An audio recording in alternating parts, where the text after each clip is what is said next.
All right, so what I'm going to do, family, I'm going to start off with the beloved Shaolin Golin. Go to his link.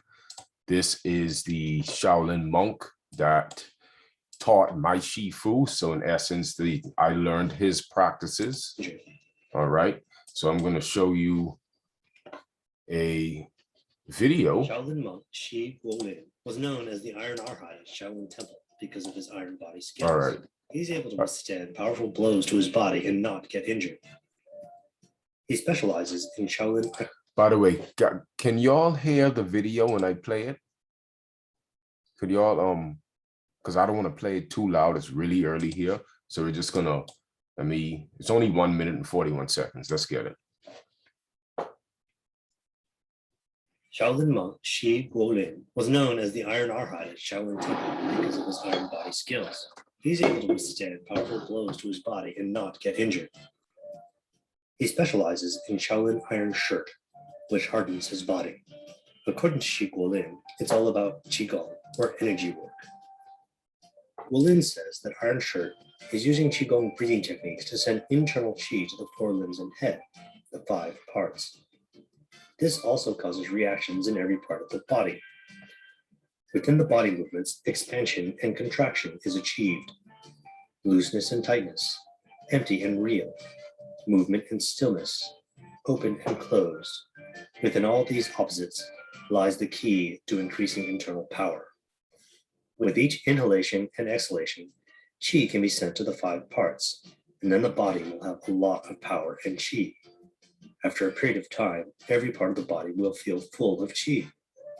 When this kind of Qi is felt, it's just like a ball, and the practitioner can bounce power back. This prevents others from causing injury, since the Iron Shirt master can bounce back the energy of their blow. They hitting them with a log.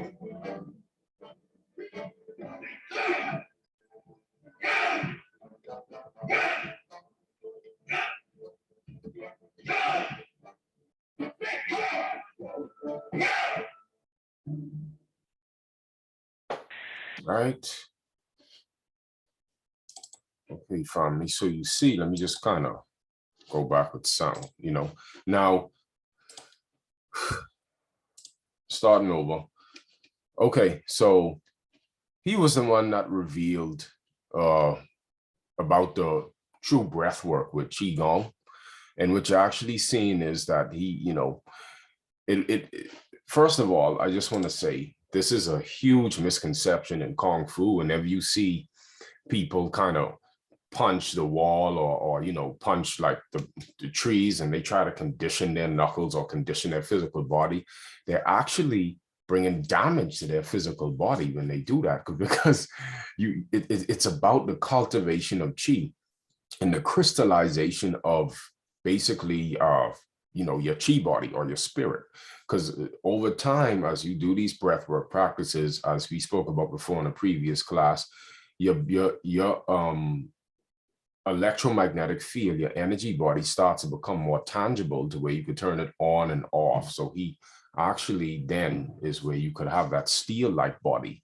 Okay, so he's protecting himself with the Qi and he's sinking his Qi. So there's something I'm going to show you on how it's done. You see, he doesn't even feel any pain at all. And he may feel the hits if you hit him, but it's almost like it's a 5-year-old that's hitting you, but you have to think to yourself, like when you watch these things, how did they develop these abilities? And that's something that Qigong does. You actually start to do things that defy human physiology. All right. And this is real. Okay. This ain't fake at all. And it's not where family, he doesn't channel the Qi to, like, for example, how he got hit in his hand. He does not channel the Qi to one part of his body, that they don't do that. It's just where they've been doing Qigong and cultivating over years and years and years. And over time, they start to feel full with Qi, absolutely full. So where the Qi is no longer only internal, it's also external. Okay. So how did he develop this ability? One, well, he grew up in the Shaolin temple, right? But what was the techniques taught within the Shaolin walls that was kept secret? it's almost like a military secret to some extent, So we doing a presentation on this, and it's dealing with the reverse breathing. So everything that I've learned in Qigong and the Yi Chen Jing, Baduan Jin, Six Harmony Sound, and also Yi Chen Da Jin Fa, it deals with reverse breathing. Okay, they don't even consider if it's not reverse breathing, they don't even consider it to be true cultivation. All right, so that was kind of a blow to my ego at the time. Before, like about 8 months ago, before I learned, been practicing diligently. So let's get to it. All right, so this is a presentation I just created, and I think this is on the right screen, right? Okay, so it's really early here in Portland, so I don't want to be too loud, but anyway, so this is reverse breathing. Now, the advanced and more powerful breathing technique taught within the Shaolin temple walls, this breathing technique synchronized with Qigong movements is considered to be the authentic true Qigong by Shaolin monks, right? Gonna answer a lot of questions here. So this is actually one of his temple brothers, Shifu Yan Lei, on reverse breathing. I think, did he say, I think he said, I'm better than him, but I'm not sure. I think I might have been another Shaolin temple brother. But anyway, this is Shifu Yan Lei. And this is an article on Qigong. Qigong can extend your life. He says, Qigong is the only exercise I know that exercises the internal organs. We don't usually think about our internal organs until they go wrong. But our internal organs govern our body. If our internal organs are well and healthy, then we are well and healthy. If our internal organs aren't functioning properly, then neither are we. Deep abdominal breathing has been shown to reduce cortisol, a stress hormone in our body. When we do Shaolin Qigong, we practice an even more powerful form of breathing, which is reverse breathing. If you already practice the 8 treasures Qigong or Yi Chen Jing, then you know about this breathing. And I do practice both daily, right? This powerful form of breathing makes the circulation flow from our feet to out to our head in a circular movement. This unique breathing method is, I believe, one of the most important things we can do for our health. As we get older, the production of new blood cells slows down. Shaolin monks believe that this Qigong prevents the degeneration of the bone marrow so that the production of new blood cells continues at a similar pace to when we were younger. And since I've been doing it, specifically this breathing technique, I've been meditating for about 3 years, doing just a passive Qigong meditation, circulating Qi, strengthening the channels. So I think I really did prepare my body to start doing these exercises. But now, and I'm not even a full year in yet, I could feel the crystallization process start to begin. I do feel sensations in parts of my body. So it does a great job at opening and opening up the energy channels. All right. And it really powers up the lower dantian. But it's a certain way you do it. It's really not easy, family. I'm going to be real. It's very weird. And again, it takes consistent practice. And I literally paid $400 a month to be trained 5 to 6 days a week. And I was constantly corrected, all the time, so, but let's continue. This is him again, Shao Shifu Yan Lei on authentic Qigong. Yi Chen Jing makes our body strong. Zi Zun Qing cleanses our body and changes our muscles and tendons. These 2 Qigong forms are arguably the most important Qigong forms to come out of the Shaolin Temple and sadly the most misunderstood. I think it's because many people can't grasp the unique combination of yin and yang training that is needed to awaken the body. Partly because I've trained in iron shirt since I was 16 years old. I have a thorough grounding in how the Shaolin Temple combined yin and yang in a Qigong form. It's unique to the temple, Not wanting this Qigong to be misused, these teachings have only been taught within the temple walls. And like Chinese whispers, the actual teachings that come out of the temple tend not to be taught by students of the temple and rarely have any resemblance to the true, authentic form. This is sad because both of these forms are very powerful for the body, right? So now this is another Shifu called Grandmaster Wong Kui Kit. I think that's how you say it. This is from a reading called Cosmic Breathing. I did feature that book in the Essence of Manhood. So here he talks about, at the risk of appearing to be arrogant, the answer to integrating cosmic breathing into their practice for beginners. Now, family, for those that weren't in that class, cosmic breathing is, it's not the regular breathing in the nose and out the mouth. It's when you have free flowing cosmic energy flowing through the body. So they were people that activate, practitioners that activate cosmic breathing, they never get tired.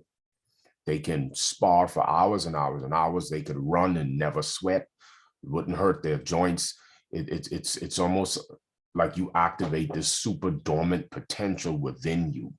Okay, so again, let's start over. At the risk of appearing to be arrogant, the answer to integrating cosmic breathing into their practice for beginners, intermediate students, and advanced practitioners depends on whether the answers for most practitioners who practice Qigong as a gentle physical exercise, but they honestly think it is Qigong.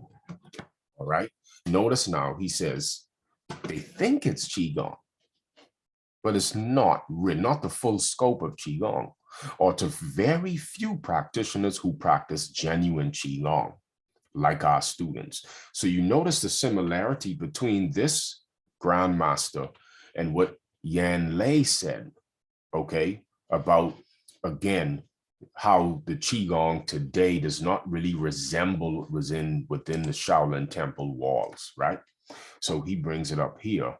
For most practitioners, it does not matter whether they regard themselves or others regard them as beginners, intermediate students, or advanced practitioners, because all they practice is gentle physical exercise, which does not bring any cosmic breathing or any Qigong benefits. I think he said about 80% of what you see on YouTube or the Qigong that's taught is mainly gentle physical exercises, and that you're actually circulating Qi, but you're not cultivating Qi. It's actually a big difference. So you actually have to circulate and cultivate at the same time. That's the yang and the yin. Now, please note that this situation applies to students in general. Our students are different, as they can enter into a Qigong state of mind readily. They can have a Qi flow manifested as outward movement on the very first day of their Qigong training. For most students in general, their first Qi flow movement manifested externally may happen only after many months if they are competent. And that's what happened to me. It actually took me 6 months. I started to feel a bit more of external Qi flow around the body. Others who are not competent will not experience any Qi flow movement. We refer to this stage when Qi flow movement occurs as the beginner's stage. For a few students, it may happen after a few months. For some, it may happen after a few years. And for many, it may never happen at all, regardless of how they may have practiced, how much they may have practiced. For these many practitioners who never experience any Qi flow, irrespective of whether the Qi flow occurs internally or is manifested as external movements, they practice Qigong techniques as gentle physical exercise, and they are unaware of the fact. Once again, please note that this situation applies to students in general. Our students, wait, is this the same slide? Sorry, family. These two different modes of breathing, okay, so we're going to bring up the small universe, okay? We're going to break down what he means by that, okay? That's a known term to Qigong practitioners. Now, these two different modes of breathing in the small universe produce different natures of small universal energy flow. When natural breathing is used, the small universal flow is gentle, whereas when reverse breathing is used, the universal flow is forceful.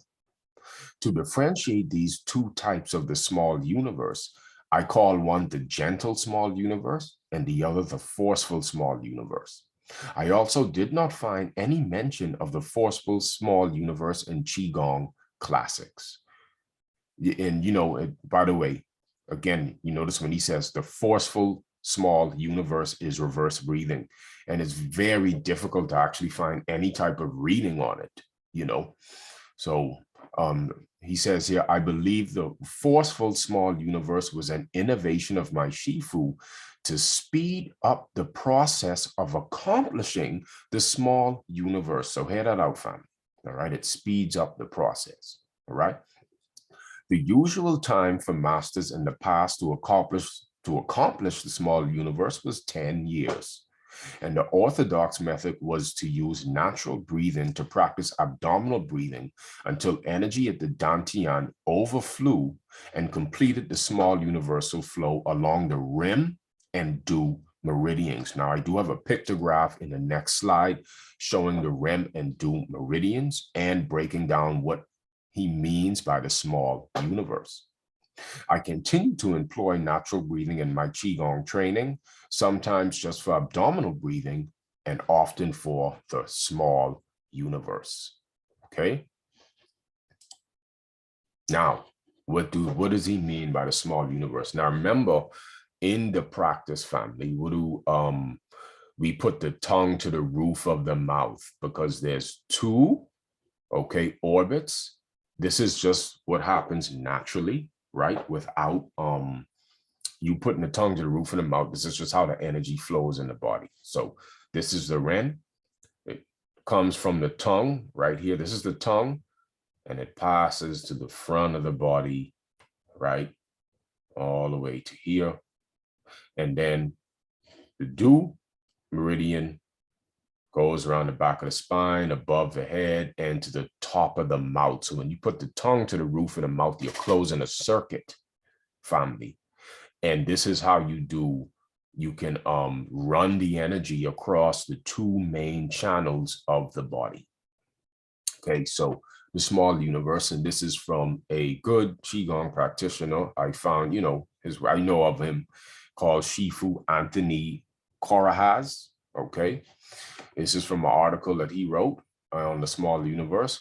When you achieve the small universe, all right, yeah, it is related to the microcosmic orbit. Yes, you see, different terminologies. Like, for example, I experienced the small universe one night spontaneously. It takes a while, but it's also referred to as Kundalini awakening. Okay. And as I continue to practice with the reverse breathing and the other techniques, I am feeling it more and more. I'm more energetic, energy breathing. All right. So anyway, when you achieve the small universe, the energy flow along the Ren and the Du meridian start to flow freely. The Ren meridian runs from your chin down the center line of the torso, all the way to the perineum between the genitals and the anus. The Du meridian runs from the perineum up the center line of the back, around the top of the head, down the nose, and to the upper lip. When these two meridians connect, you form the small universe, down the Ren and up the Du in a continuous loop.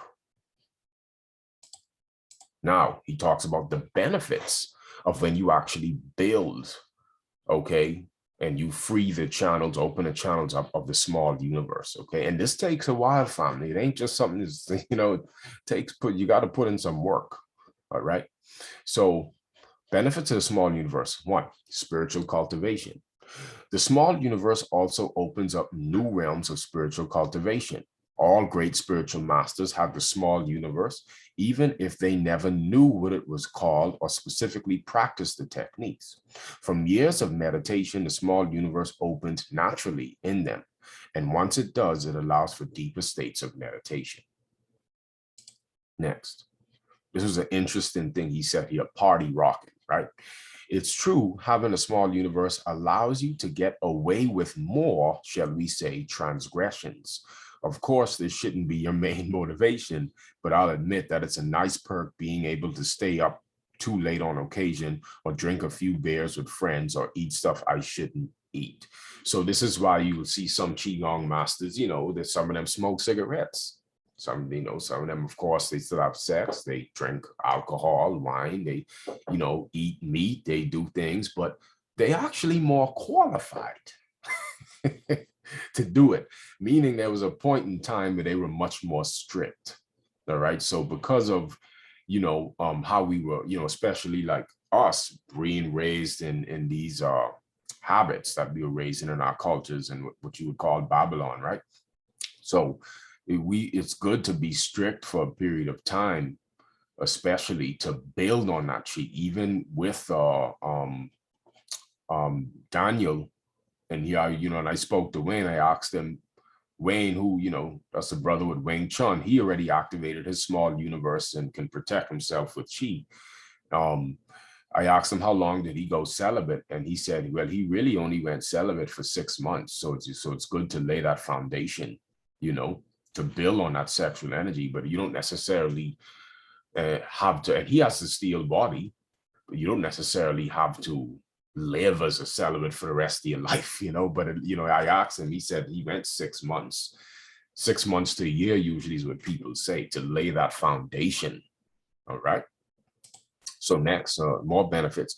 Martial Qigong. The small universe serves as the foundation for several martial Qigong methods like Cosmos Palm and Iron Shirt. All right. Although you can do arts like these without the small universe, I did for years, it's a totally different experience after the breakthrough. It's incredible to feel the small universe flowing while you practice these other methods. It has to be experienced to be understood. Next, once again, notice now, family, with Grandmaster Wong Ki Kit, he spoke about how cosmic breathing, he never got tired, ever got tired. Now, when you activate the small universe, they also say it's never ending energy. So you see how we connect in the two terminologies? He's talking about cosmic breathing, and then we hear talking about the small universe and activating that. It's the same thing. So never ending energy, if you practice Qigong in general, your energy level should jump. But with the small universe, there's something new. In my experience, it seems like the small universe produces its own energy, almost like a generator. This happens continuously through the day, even when you're not doing Qigong. So also Shifu Anthony, he talks about preparation for small universe, okay? Meaning like these particular Qigong methods are not suitable for people in chronic conditions or severely sick, okay? So what he says here, clearing blockages, most students are not ready for the small universe simply because they haven't spent enough time clearing blockages, all right? Which is another thing why I think the laying down of the, abstaining from sex for at least a few months, detoxing, cleansing, meditating, just doing, the regular passive style meditation to strengthen the channels does help you to lay that foundation to start powering on a Dantian. So he says here, 1, mental blockages. The small universe requires a well-trained Zen mind. If your mind is unfocused, if you are still distracted by random thoughts, if you can't let go of the internal dialogue, then you're not ready for the small universe, okay? So if you someone that don't meditate and you trying to jump to these advanced practices, advanced breathing techniques, not just reverse breathing with Qigong, but even some instances with Kriya Yoga, some instances with Kundalini Yoga. There are people that have no fucking discipline at all in anything, but they want to jump to these advanced breathing exercises and they haven't prepared their channels. They're not meditators. And so there's been times where they did attain to some power to some extent, but they had horrible migraines, horrible backaches, horrible pains in general, and, constant racing mind. And it lasted for a long time. And not until they started doing more gentle exercises and detoxing and cleansing. Then they got, they had to actually go back to the medical qigong, which we'll get to. All right. So second, physical blockages. If your structure is off, if one shoulder is higher than the other, if your pelvis is rotated, if your posture is bad, these things need to be corrected before attempting the small universe. And if you haven't spent years doing qigong, then I can almost guarantee that your structure is off. 3, emotional blockages. If you suffer from emotional blockages like anxiety or depression, then you probably just make them worse by practicing the small universe. Why? Because you're adding pressure to clogged pipes. You see how that makes sense, family? You need to clear these blockages before adding any pressure to the pipes. 4, pain. If you have any kind of chronic pain whatsoever, that's a blockage. Ideally, you should be 100% pain-free before doing the small universe. As a compromise, students can still have some lingering pain, assuming that they already gotten rid of a lot of it already.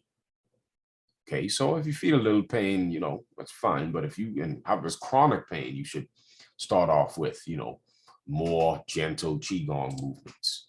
So again, this is from a Grandmaster Wing Q Kit, medical qigong, and he says the same thing. It is beneficial for our students to know that a more powerful exercise is not necessarily more useful. As most people today practice qigong to overcome illness, medical qigong, which is the least powerful exercise, is the most useful. If sick people practice powerful qigong exercises, they may harm themselves. All right.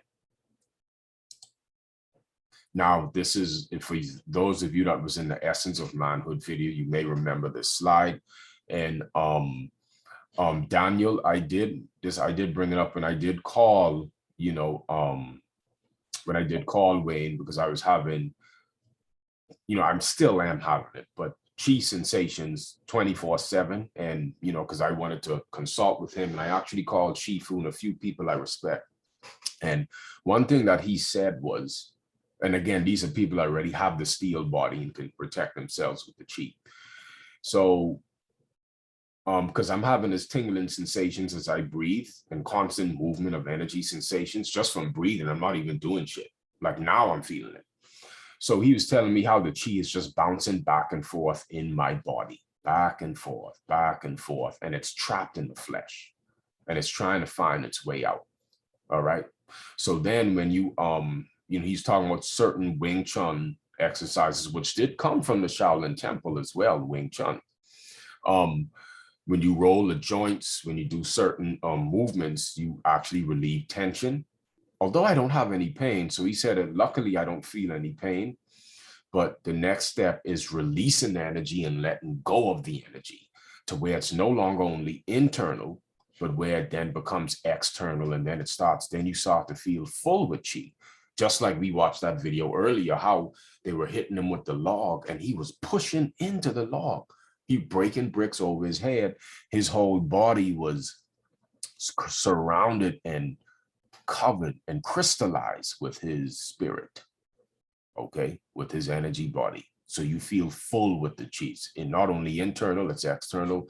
So as I have here, unlocking the energy out of the flesh, so it can also be external, not only internal. This is when we become supermen and superwoman. It's not only for men. Because this also gives a level of playing field for women as well. So you can imagine a woman that cultivated her chi body and can protect herself with chi, then she could actually beat she could beat a dude's ass pretty easy, because we at the soul level now, energy level. There's no gender dealing with that. It's all neutral. Okay. So protecting ourselves at will, and sorry, sisters, I should have added woman, but this was taken from the men course, not the men course, but the class. The energy is fragmented and now flowing as original design, another level to being a protector of our communities. Mastery is attained when it can be controlled, turned on and off like a switch. So they can actually turn it on and will and turn it off. Okay. So again, Remember, I always use that example of 300 of the Spartans that were able to, in that movie, they were able to fight off hundreds and thousands of men. And you can imagine when you, in this cosmic breathing, you never get tired. You don't sweat. You don't pant for breath. And you can protect yourself. And so if they hit you or throw blows at you or try to hit you with sticks, with spears, or stab you with a knife, they can't pierce through the crystallization of your spirit, so the really true only protection here in this realm is your spirit, spiritual cultivation. So imagine you never get tired and you can't really get hurt like that. I just want to say that this is how we were before the fall of consciousness. This was not something only excluded to people that knew these specific exercises, but we should be grateful that there have been sacred exercises that have been passed on by very highly spiritual beings. Maybe they are mortal, who knows?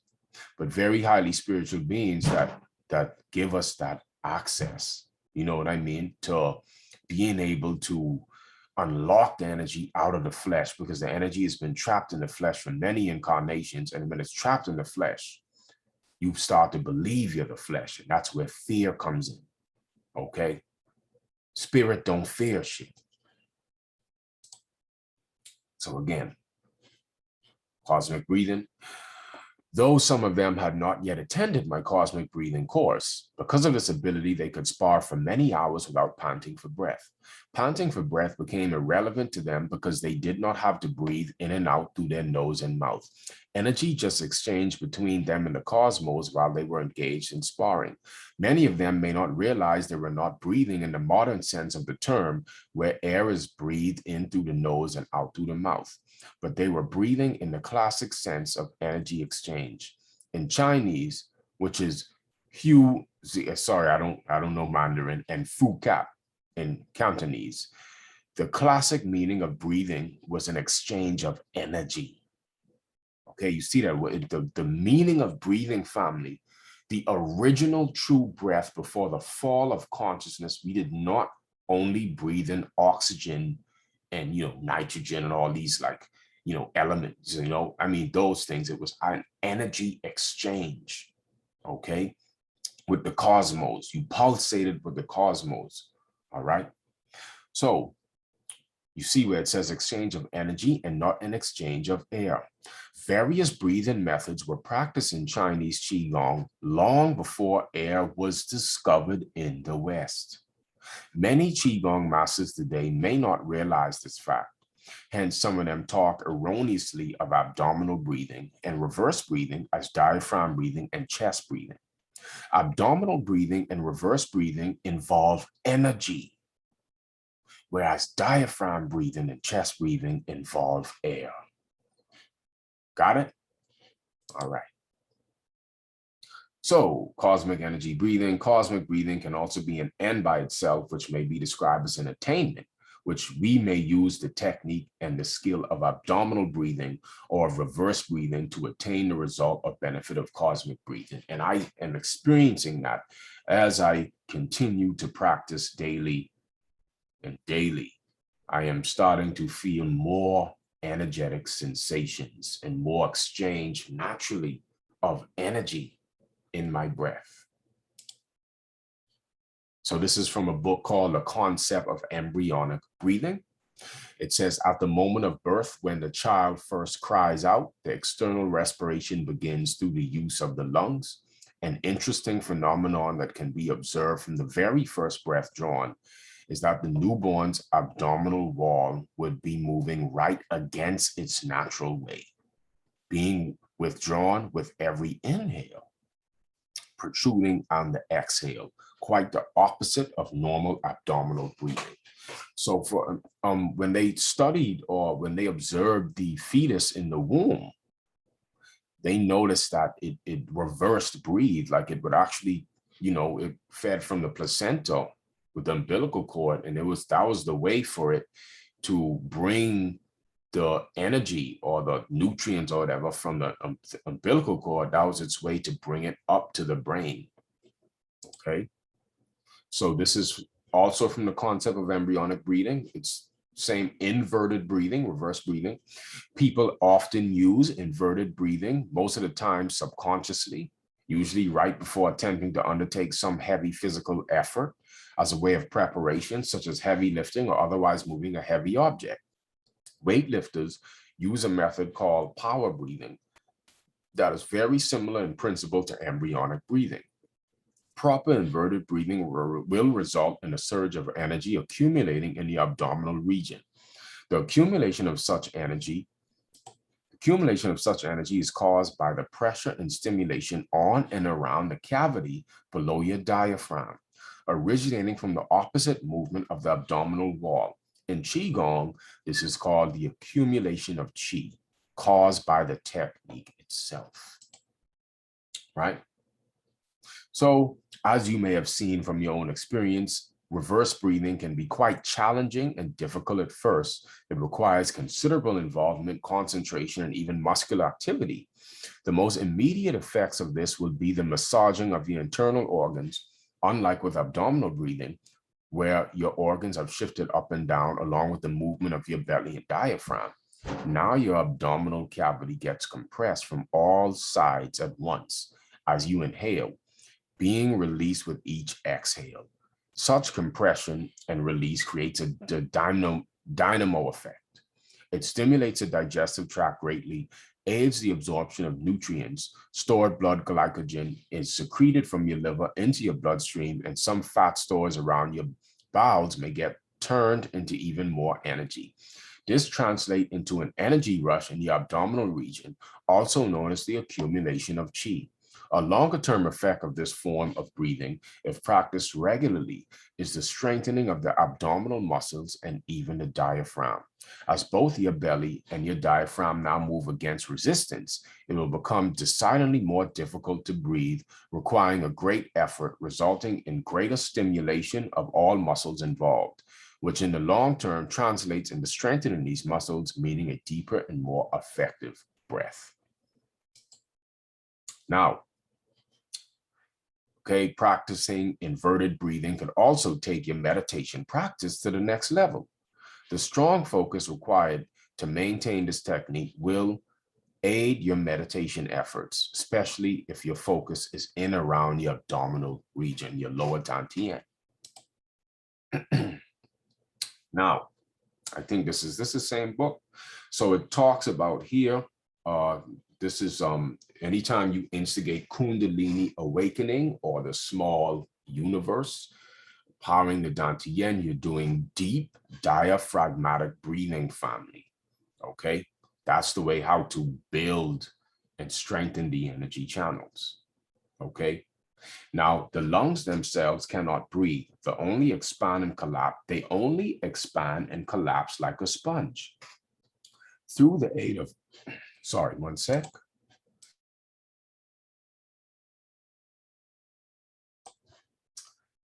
Through the aid of muscles that actively force them to change their size and shape. The most important such muscles are the diaphragm, a large dome-shaped muscle underneath your lungs, and the intercostals, those being small helper muscles that sit below your ribs. Right here, family. So that's the diaphragm. Let's go back. That's the diaphragm. So deep diaphragmatic breathing. When you inhale, you push down on the diaphragm, and this causes the belly to expand out. Okay, you don't breathe into the belly. It appears that way, but it's just when you breathe, you push on the diaphragm and the belly expands out. That's how you should naturally breathe. All right. If you breathe in the chest, you're breathing too shallow, and you have to retrain yourself to when you breathe, the belly expands. When you exhale, the belly contracts in. So you see, inhale, okay, the diaphragm pushes down, which makes the belly expand out. And then when you exhale, belly contracts in.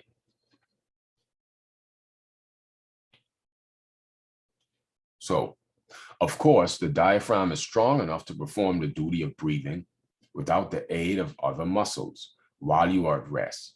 The reasons that most people will continue to use their chest are manifold, but mainly connected to poor lifestyle choices, such as sitting, bad posture, tight clothing, the lack of adequate exercise. Correcting this bad habit of breathing into the chest will be the first step towards understanding real embryonic breathing, right? And we show you what that is. So this is a pictograph of just regular, okay, this is reverse breathing here, right? So obviously when you reverse breathe, okay, the belly contracts in, right? And also kind of like your lower back kind of comes in as well, right? Then when you exhale, you push the belly out. Now, but there's more advanced. What we do is with these Qigong movements, it's actually going to be, let me just add in now. All right. So check it. So when you breathe in, okay, the diaphragm pushes down still, even though you got the belly contracted in, and then the diaphragm pushes up when you exhale, and as the belly expands, the exact opposite of the natural breath. So here, this is called the four corners reverse breath, where you incorporate the perineum, the PC muscle. Okay, you contract the PC muscle with each Qigong movement and each breath, right? So the PC muscle is, for example, when you're peeing and you stop the pee, you can control the pee. That's your PC muscle family. All right. So I'm just gonna pull up a quick video. First of all, I think I have one with me and wifey that I did post on Instagram here. We did it out to the park, but you see, notice, okay, when we bring the hands up, the chest is inflating up, all right, belly sucked in, and then as we bring the hands down, we're pushing the belly out. This is why I did that caption here. Notice what I said in the caption, Badawan Jin, okay, Badawan Jin, Qigong, okay, the breath is synchronized with each movement, and not only external flow of gentle exercises, but internal qi flow. As we raise the fist up, we are pumping the qi up to the brain. As the hands come down, we are sinking the qi down in the lower dantian. It's more than a simple exercise, okay? The breath work takes practice and dedication. So I do have a video here that I did trim this video. 1 second, finally. Okay, I think this is it. All right, so this is me here. This is a Badawan Jin movement. I'm sucking the belly in. I did push the PC muscle up. As I bring the hands down, I push the belly out. You see, like that. So this is a movement that you see what me and wifey did here. About to ball the fist. So I'm cycling the breath here. Ball the fist. Bring the chest, the belly in. Inflate the chest. Okay. Pump the qi up, and you do feel a tingling sensation in the brain. And then as I bring the hands down, I push the belly out. Okay. Once again, you could study it there. As you inhale, suck the belly in, inflate the chest, right? This is called, I think, what, gazing or the owl or something like that. Then exhale, push the belly out. Now, when you push the belly out, you're focusing on the lower dantian, okay? It's almost like you're pregnant. You're pushing it out as much as you could. And then as you push the belly out, you're cycling the breath, usually about 8 to 10 cycles, okay? Like you can start off at 3 cycles, 5 cycles, but some powerful Qigong masters actually go to 59 cycles, but that's when you have a high level of Qi, you know. But the thing is, so when you push the belly out and you just breathe into the dantian, what you're doing is Now you're taking energy from nature and you're storing it into your lower dantian. This is your spiritual bank account. As I said before, you're storing it in. Okay? So as you can see, so one method is when you inhale, okay, you're cultivating and bringing the chi on the inhale, all right? So boom, inflate the chest, my chest rises up, I'm bringing in the chi, pumping it up, you know, I feeling some energy in the brain, and then I exhale, and then I push the belly out and sink the chi in the dantian, and then I start cycling the breath. I count the cycles and I circulate the chi around the body, okay? And I'm storing it into the dantian, okay? So now you see, all right, and I think someone just came in. If you just came in, please go back and watch the recording because you missed a lot in the presentation, all right? So, so you see, family, it's more than just, you know, I'm just gonna do, and again, the Tai Chi movements with the natural breath, without the reverse breathing, it's still good because you're circulating the chi. So you, one end, you cultivate, another end, you circulate. And by the way, you still build on the small universe in normal abdominal breathing when you push the PC muscle up and down. But as you start to push the belly out, you will start, I don't know, it's like as you start to build on that lower dantian, it's like your PC muscle moves on its own. I don't know, so I don't even think about it and I realize the PC muscle is up. All right. So what we're gonna do, we're gonna do two movements, and then we're gonna do the meditation, but we're gonna incorporate reverse breathing with each mudra. All right. So first, let's stand up. Right, a demonstration here, because there is let me see, is that light kind of right?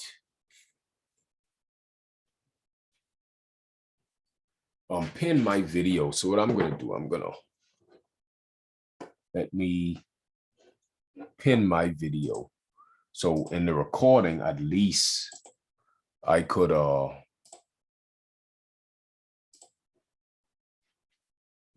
right, okay. I don't know why. Is there someone's mic on or something? Why is it showing? 1 second, fam. Because I have it on speaker. It should show my. Sorry. 1 sec. I don't know why it's doing this.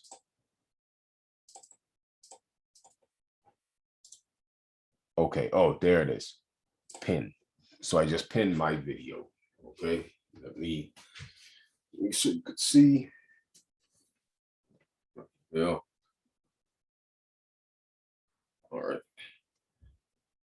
So this is going to be a demonstration, but there's 40. How much between the 4 Qigongs? I think there's like probably like 26 different movements that you have to learn. Okay, so this is lifting the sky here. I don't have much space. Okay. So this one, you know, when you watch the Qigong or you watch some videos, you see them do this, right? And then they'll say inhale, right? Or they'll, you know, with this one, this is called gathering chi from the cosmos. That's natural breath. But this one, this is the reverse breathing, okay? So as you come up, you could watch me first. You inhale, suck the belly in.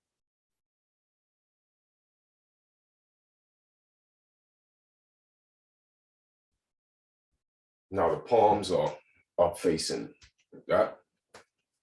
Now, check it, all right? So you inhale, you're doing quiet, gentle sniffs. There's no sound in the breath at all. So you're inflating the chest deep as you could, yo. I mean, like to the limit, but gentle. So it's kind of forceful, but then it's gentle at the same time, and you're relaxed, right? So again, I'm gonna do this. I'm gonna do the sniffs loud. So you could hear me, but it has to be quiet. So it's like this.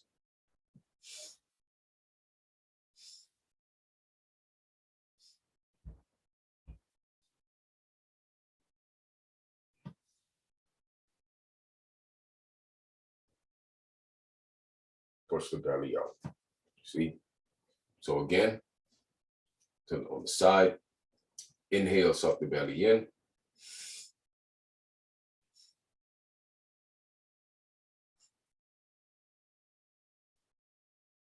Exhale, push the belly out. You see how it dropped down? Keep the belly extended out, then you count the cycles of breath. See how it expanded?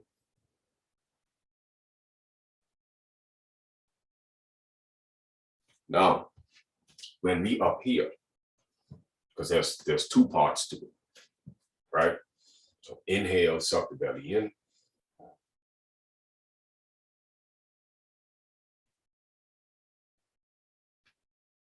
When you up here, you're not holding your breath, but so for example, if we like in this for like 2-3 seconds, before I say come down, you're breathing kind of like in your middle, you're just breathing into your chest kind of up, all right?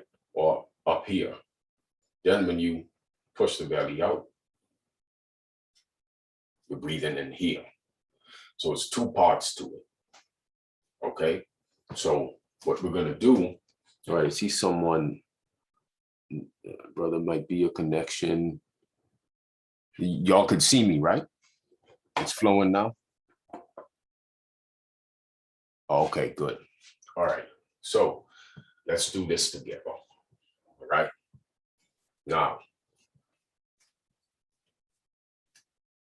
we're gonna do about 10 of them, all right? This is how you do it with the reverse breathing. So notice, as I bring the hands up, I'm inflating the chest and pumping the chi up. There's an internal movement. And then as I come down, I'm dropping the chi down. This is how you sync the mind, body, and breath as one. It's an integration that takes place. Mind, body, and breath. Okay? Moving in harmony. So inhale, suck the belly in.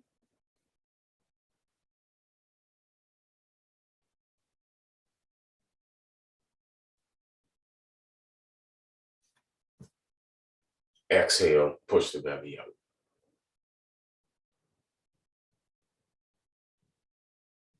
When you push the belly out, oh yeah, let me bring up the PC muscle, right?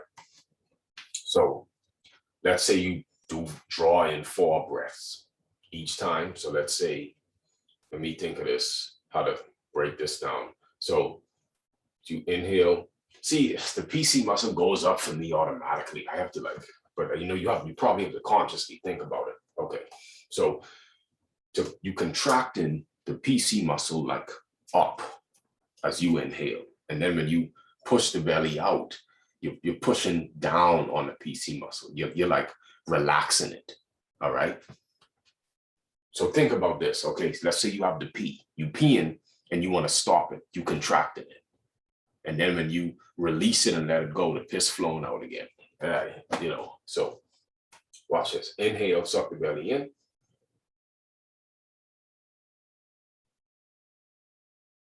Contract the PC muscle. Exhale, push the belly out. With the belly pushed out, count 8 cycles of breath. 1, 2, 3, 4.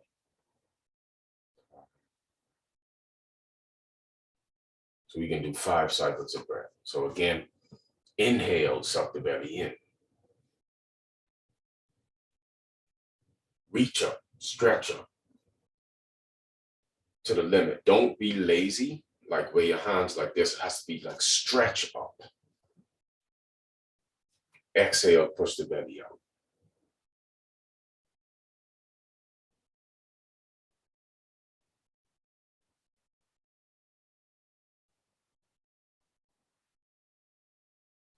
Inhale, suck the belly in. Flip your hands up to the limit. Exhale, push the belly out.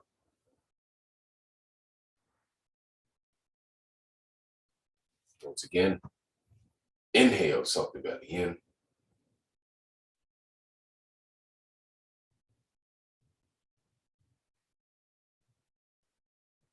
Exhale, push the belly out. Sink the chi. Feel full. Now you're storing it in the dantian. Okay.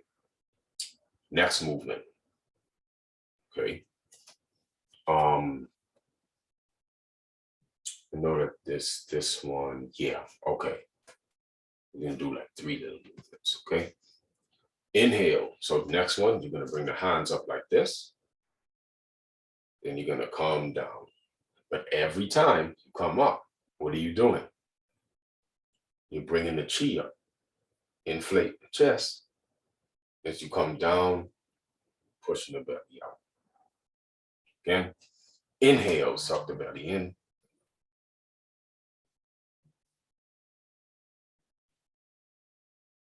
Exhale, push the belly out.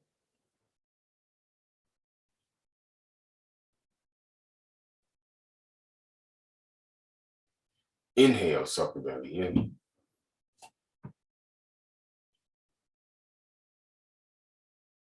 Exhale, push the belly out.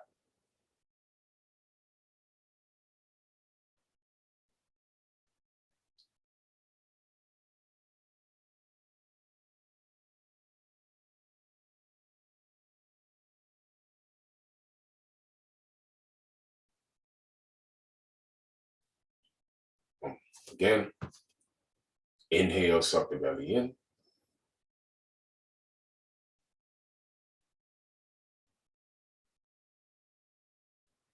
Exhale, push the belly up.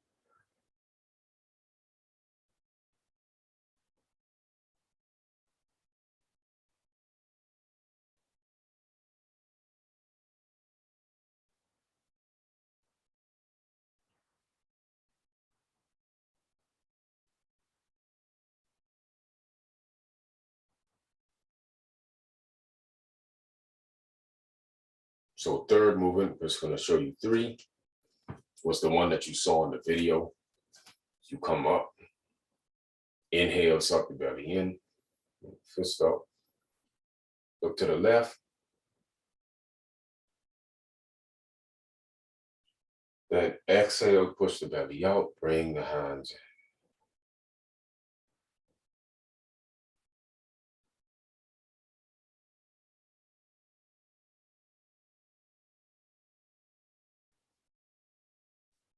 Inhale, suck the belly in, look to the right, exhale, push the belly out, all the way out.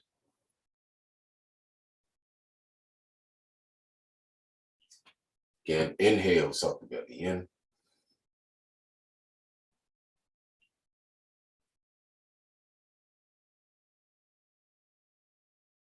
Exhale, push the belly out.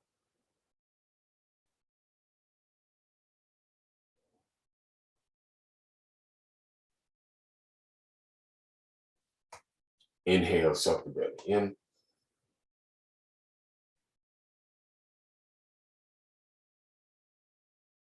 Exhale, push the belly.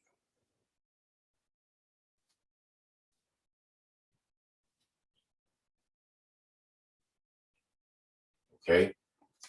Now what we're gonna do, we're gonna do those 3, and we're gonna cycle 8 cycles of breath. Okay. In between each one, we're gonna do 4 of the movements. So that's 4, 8. Okay, so we're gonna do this 4 times, this 4 times, and this 4 times. Okay. So inhale, suck the belly in. Deep to the limit. Exhale, push the belly up.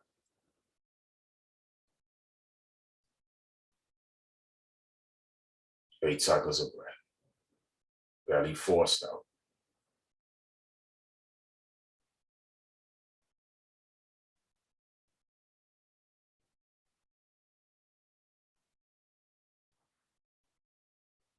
Inhale, suck the belly in.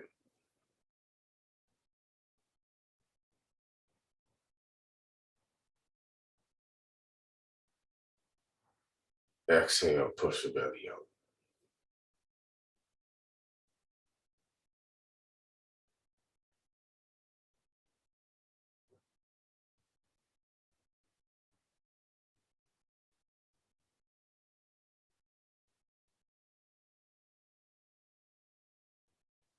Inhale, suck the belly in. Reach up, stretch up.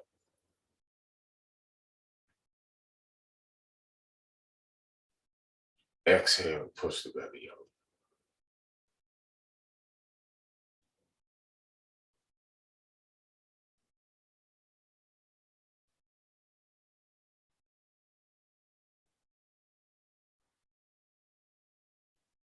Focus the breath on the dantian as you push the belly out. All nasal breathing. Inhale, suck the belly in.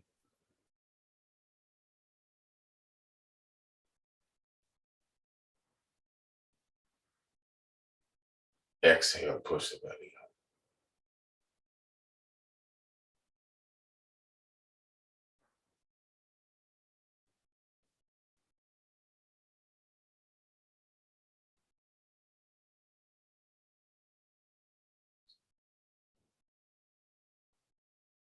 Next movement.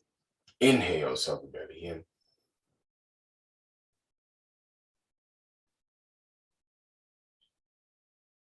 Exhale, push the belly out.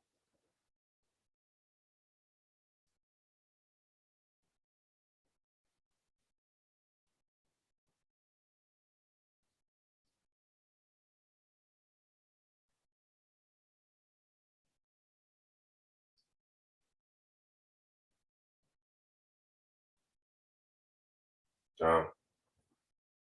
Inhale, suck the belly in. Reach up, stretch up.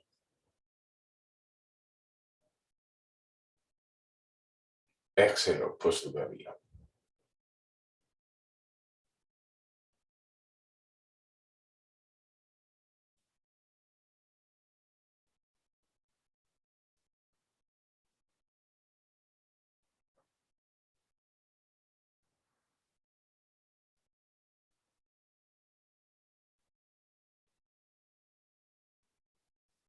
Inhale, suck the belly in.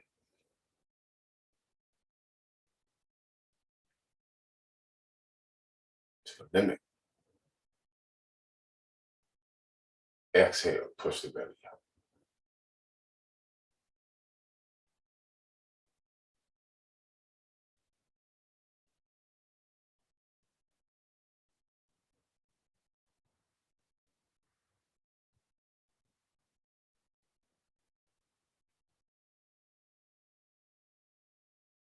Last one. Inhale, suck the belly in.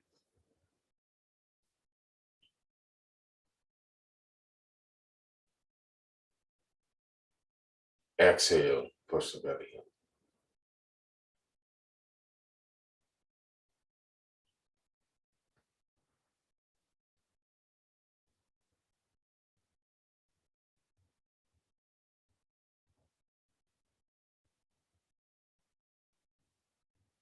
Down. Next one. Thumb, by the way, for this one, thumb inside the fist, like the fingers like this. Thumb inside. Look to the left first. Inhale, suck the belly in.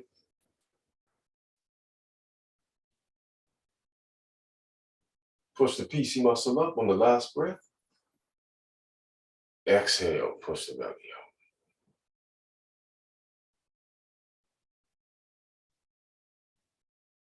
8 cycles of breath.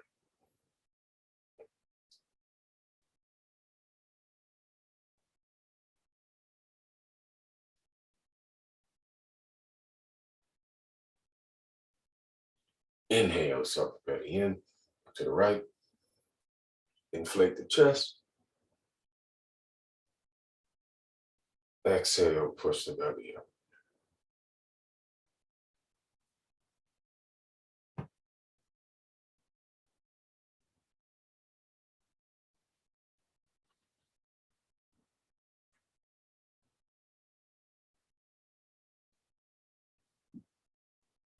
Inhale, suck the belly in.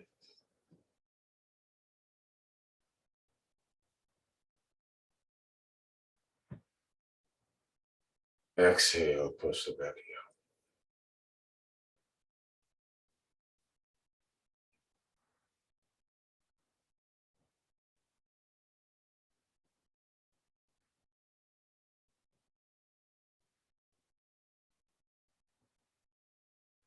Last one.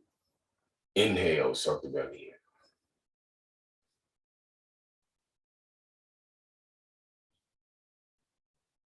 in. Exhale, push the belly out.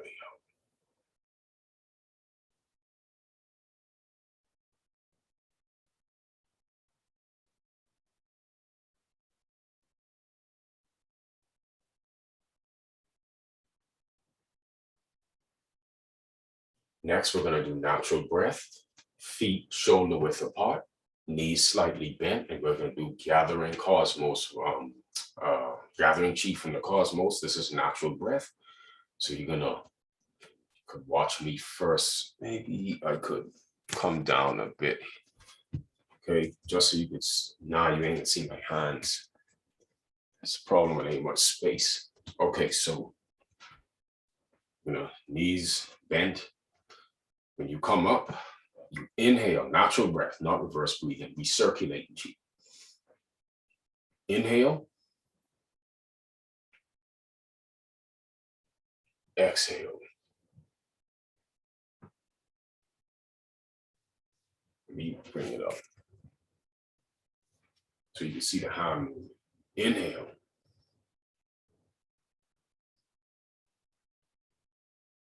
Exhale.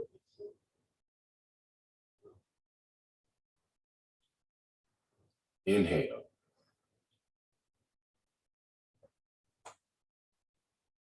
Exhale.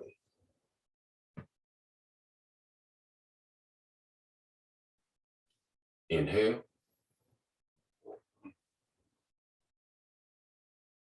Exhale. Do the whole body.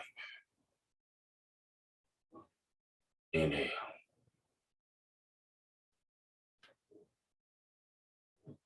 Exhale.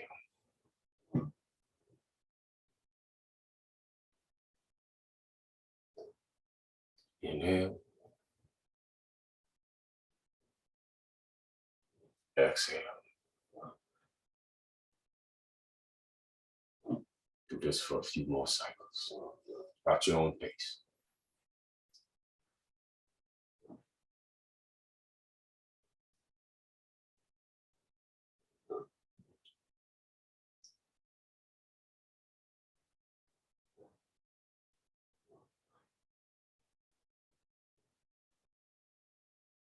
Feel and achieve.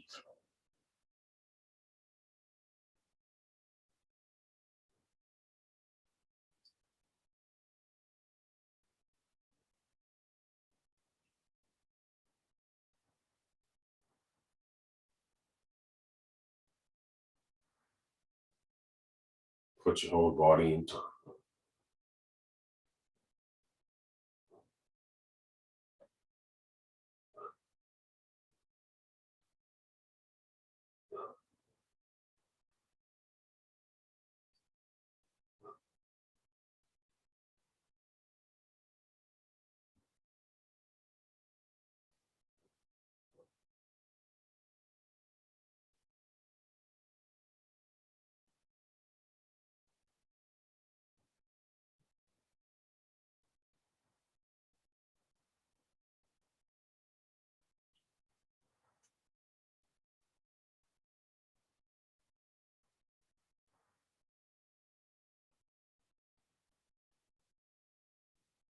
If your knees are aching, you need to strengthen that heart.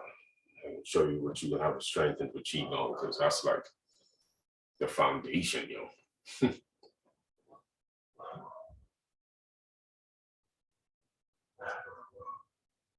Okay, good.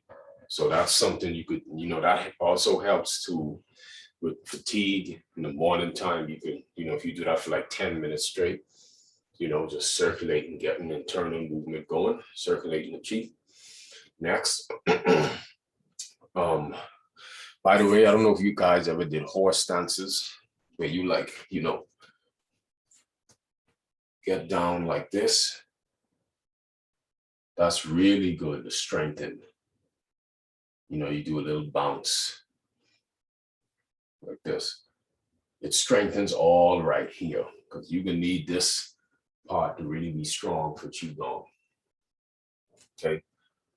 So this is a known, you've seen this before, but you got to do it properly, So look at this. So, when you see Tai Chi and they go up like this, but it's the movement, right?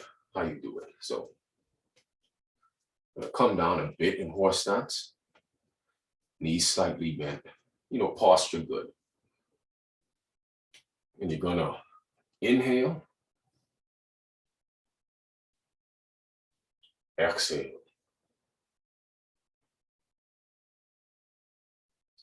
Inhale, exhale.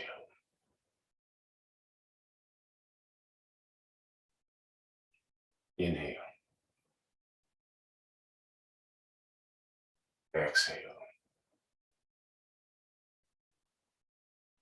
Not just where, this. You don't do that, or this, it's a synchronicity too. You feel it, Inhale, exhale. Notice my body is moving. It's my body coming up and down, not my hands. All right. Inhale.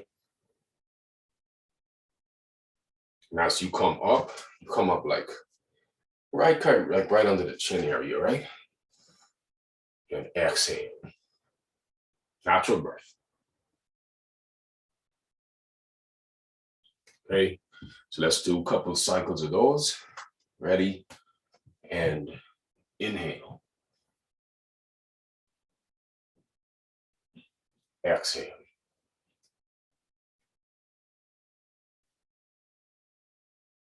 Inhale.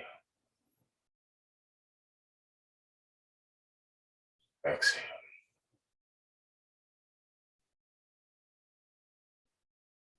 Inhale.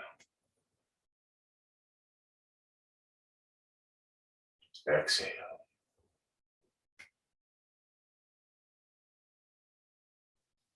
Inhale. Posture, right?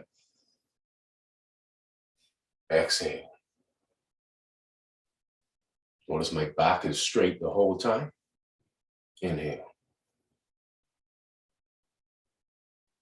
Exhale.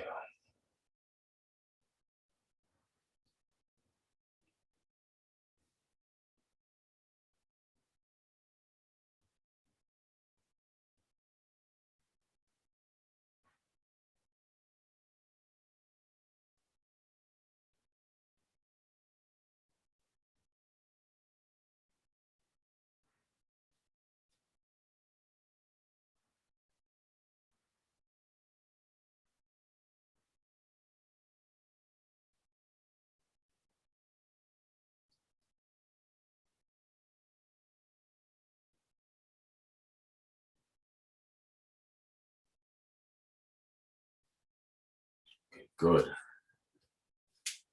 Okay, so those are the 5 movements, I wanted to give freely. Just so something you could work on. Right?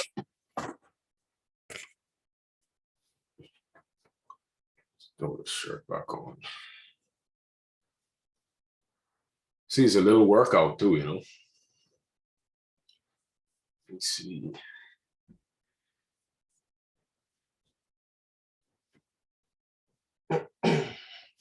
So what I'm gonna do, I'm just gonna send the link. You could do the emotional release in your own safe space. We could get to questions and stuff like that. If there is any. Am I holding a breath in the pause and reverse breathing? No, I think I answered that, right? When you up like that, you breathe in like up here. When you bring it down, you breathe it into the lower dantian. Right? So let me put this back in the gallery mode. And I'm gonna unmute y'all. So in case there's any questions, I'll add it into the recording. Okay, asked on mute. Okay. Practice later this session is in regards to the volume of your breath. Oh shoot. I was lost. It's like, who the hell that is? That's a video, dude. It has to be a video somewhere. When you are breathing. And I don't know where it is. Unbelievable, man. Today's session practice. No way. Aware of the different qualities only related right now to your breath. The first feel is. It's like it's like, yeah, fine. How long is my inhalation? Oh, let me pause this one. I said, damn, who that is talking? They need to teach the damn class. All right, so I hope that this was the $20 again. I hope that this was as informative as it could be when it comes to this, you know, because I did want at least to give, whether you, I do have a course online, whether you take the course, and again, the course ain't just Qigong, you know, it's, if you read some of my posts, man, I've been in the rabbit hole for a little while, you know what I mean? But, you know, I do have a, and I think you guys may have saw, let me see. Is this it? No. I got so much shit. And I looking currently for, oh, there it is. Let me share my screen. So let me just share. This was something else I did. I actually got let's see, where is it? Oh, come on, this ain't, no, this ain't it. Yeah, that's it. What is it? No, that's just a picture.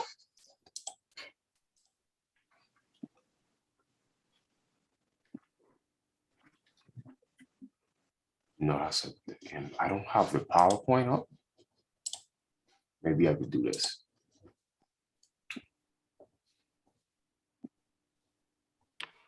Common American National Sacred Masculine. That ain't it. Hey. Nope. Sorry if I'm making figure this out. Boom, there it is. So this here is just kind of an overview of my course. It's quick. You guys, you know, if you already seen it and stuff and all that, you know, it's fine. You don't have to, but you know, I do have 7 sessions. I'm currently working on an 8th session. Okay. This is free and complimentary on the concept of immortals. Okay. Psychology and practice of immortals and long living known yogis in the world. Session 2, the fall of man. Okay. Garden of Eden, the transmutation of the avatar from the higher forces to the lower forces. Session 3, disease is the redeemer. Disease forces the sufferer to learn. Disease is a language of health and should be embraced and not feared. Disease is the least of our issues. It's the lack of understanding it that kills us. Session 4, closing the loop, rebuilding the avatar. True nutrition comes from the constituents of one's own blood. The avatar produces its own food. Stop breaking the loop. Session 5, what is meditation? Practices that lead the neophyte to be sustained by the higher forces. Session 6, cultivating the inner light, preparing for the cosmic currents emanating from the dark star. And my favorite, Session 7, the conscious way to immortality. It's 4 hours long. Okay, this takes, the whole gist of this is 15 hours. And let me just read off what I have here. Okay, this is featured in the course in Session 2, which is the greatest secret for that lies within the human potential that they hid from us. Okay, the primordium. Now, the human solar body of light is the single greatest creation of the universe. One of the greatest secrets of antiquity revolves around the hidden fact that all humans have the capacity to generate an immortal body from the physical form. Hundreds of thousands of masters from antiquity have completed this transformation. For centuries, millions of people have died to protect this great secret. In many ways, this world has become a prison for human minds and souls. The prison has one purpose: to prevent all of us from realizing our full potential and developing a fully functioning body of light. The human body of light resides within each of us in a dormant form called the primordium. Okay, think of the soul, what they call a primordium. It's like a seed, a soul seed, almost like a fetus that has that embryo that we haven't cultivated yet, this subtle body. The primordium is an immortal fetal being that exists within the lower part of the body, just under the umbilicus. The primordium draws its energy from the solar body of light, which exists within the primum region of the sun itself. Each and every one of us have a solar body of light residing within the sun. Oh boy, yeah, it's deep, right? So as I say here in the course, there are 7 recorded sessions of unorthodox knowledge on the human avatar and life. There's associated readings as well. I give you 2 documents I created and a list of books. This is designed to give you an excellent foundational understanding to energy cultivation, celibacy, diet, exercise, ascension as a whole. Cultivation practices alone are not enough. It's one part of an array of things that is meant to develop one's character and virtue. Purity and experiencing our true nature is the only true high. There's a divine intelligence working to integrate spirit and matter together, attempting to make nature elements conscious beyond urges, sensations, and functions. We also do one-on-one energy meditation sessions. The whole package is $200, but well worth the ride. Okay, just had to do that. Just, put that part in there. Anyone interested, you can let me know in the group, or you could DM me if you want to. And then also with the course, we do Yi Chen Jing, the full, and then we make an assessment. I planning to, but you see, I can't do a bunch of people at once. I only could do 2, because it take really observing the movements and stuff like that. And then we get into Bad Wan Jin. I don't know if y'all see, but that's like the bow and arrow Qigong, right? But that's what reverse breathing as well, all of it. So anyway, just let me know, and let's get into some questions. If you have any questions, okay, then we could, I see y'all unmuted. Y'all really quiet. That's impressive. That's all y'all unmuted. So, usually you hear in the background. I do have a question on your package or your lessons. Is it for like advanced or is it for beginners as well?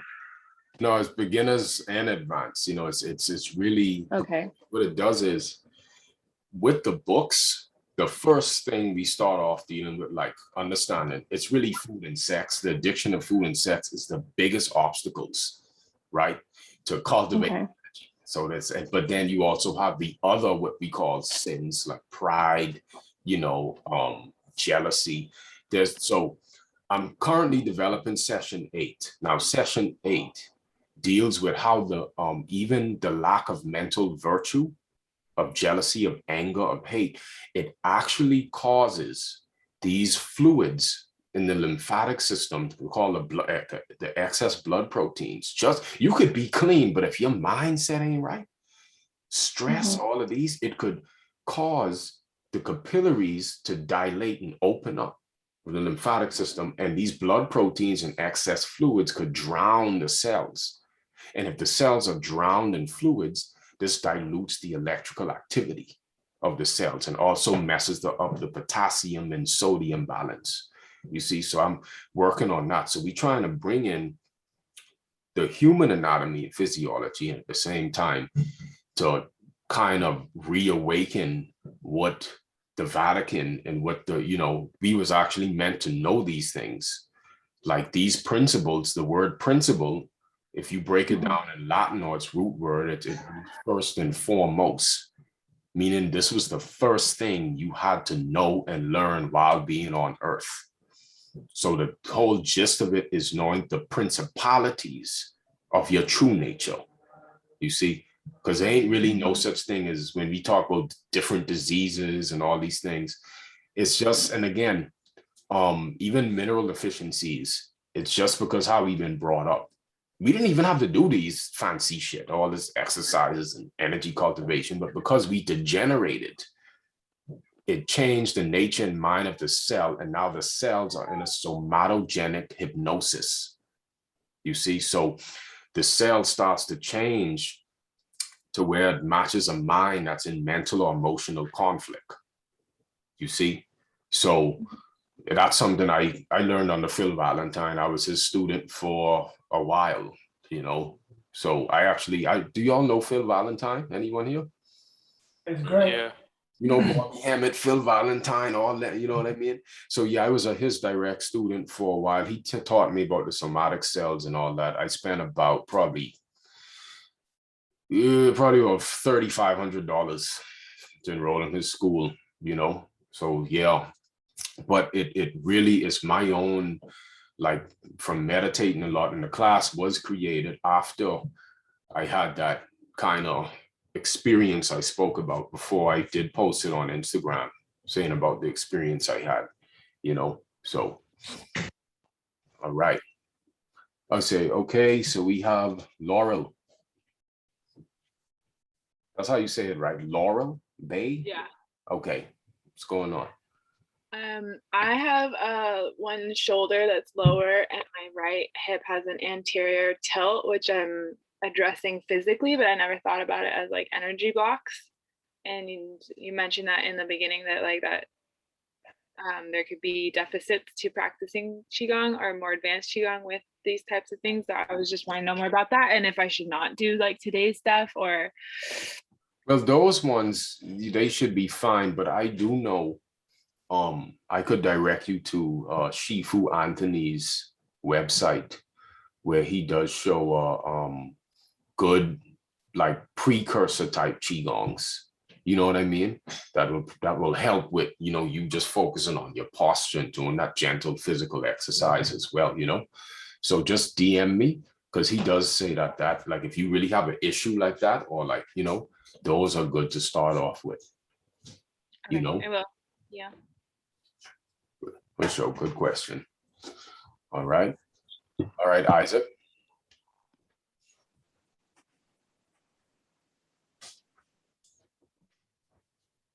Hold on. Ox on mute. Put on mute. All right. Great. Thanks.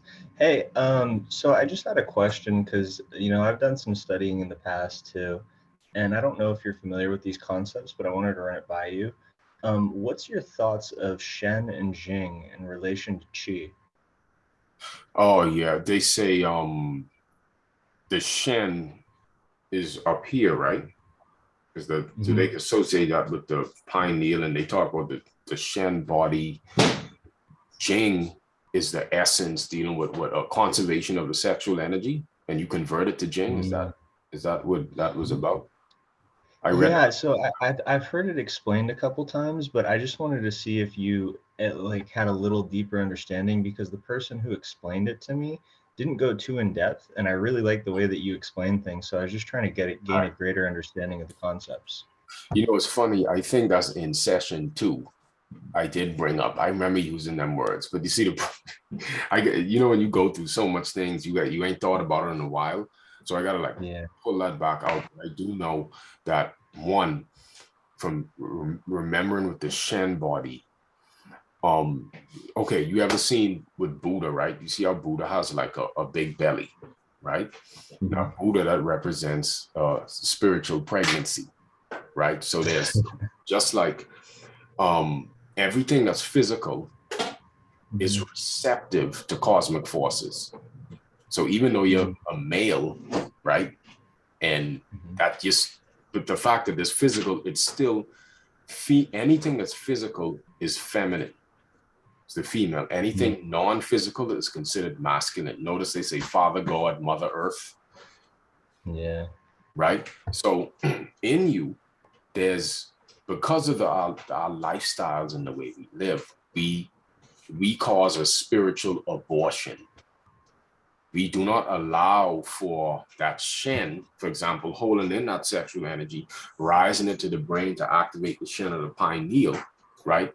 But at the same time, there's a cultivation of a subtle body. Like I just said, the light body, as it starts to grow and grow and grow. For example, there was this yogi that was on stage, and he said his speech, you know, and after that, he was like, all right, I'm done. I don't got to be here no more. He left his body, boom, dead body right on stage. So it's, you know, like, what vehicle did he use? You know, it makes you think. So just like how there's a caterpillar, right? Inside the caterpillar is the dormant butterfly, right? It's dormant, but it still exists in there. Not until the caterpillar goes within the cocoon, okay? And that you could consider to be a state of surrender. Doesn't move, it doesn't eat, and nothing like that, but there's a ooze, a certain like gooey ooze that takes over and immerses the caterpillar to where it's birthed into a butterfly. So consider when they talk about the jing and all these fluids, they're like a ooze that you keep in, and then when you keep it in for some time, it makes changes on the physical body. All right. And also there is a cultivation of a more light, subtle body as well, like they say in literature. All right. Now, over time, I only know of the physical benefits, you know, and I mean, I have lucid dreams and stuff, but I'm not like this professional lucid dreamer, you know what I mean? But so basically it's just to understand the main thing they're saying is that you're actually nursing a baby in you. Okay. So look up suprasexuality. Suprasexuality is when you use the sexual energy for yourself, for self-transformation and regeneration. That's the brahmacharya path. All right. Okay. Hey, thanks, man. I sincerely appreciate it. Yeah, man. No problem. See. Okay. Let me lower hand. All right, brother. Frankie. It's good, bro. Hi, bro. Thanks very much for today. How's everyone? Right. My question's in regards to semen retention or celibacy, as you like to call it. You mentioned, I missed the last class. I couldn't get in because I needed a passcode, but I watched the recording and you mentioned it sporadically, and you mentioned it today. But when it's regarded as celibacy is celibacy for life, whereas semen retention can be practiced sporadically for certain amounts of time. How does that affect the amount or the type of energy that you can build differently? Because I know when you retain, or like through practice, the longer you retain, the stronger your energy does get, and you sleep less, you eat less, your breathing exercise is a lot better. You tend to lose a little bit of weight as well. But what's the difference between doing that? You know, like you said, Elatum's done it for 20 years. Has he done it for 20 years consecutively, or is it a practice that he partakes in throughout the 20 years? Okay, got it. Yeah, so that was complete abstinence from sex for that elder. Because okay, so number one, celibacy kind of have a bad rap. You know what I mean? Because when you look at, for example, a lot of us grew up in religion. And Yeah. I mean, let's be real, a lot of the pastors in the community, they ain't practicing no celibacy. You have a lot of sexual scandals and shit going on. It's pretty bad on the planet the way we abuse sex. So they actually say that that is the route to fucking hell, the misuse of sex. And the route to heaven is sexual purity. You see, it gets deep because the same energy we use to come back in the flesh and be trapped in it, we could then use it to transform the flesh and kind of be free. You know, so brahmacharya, which is the name for the celibate path, is the highest path. Some people like to disagree, but what brothers do not get, all right, especially brothers, because we lose more in sex than women. You see, women have that advantage over us, even though they still lose though, but not as much as us. So the thing is, that's why they have naturally better intuition growing up.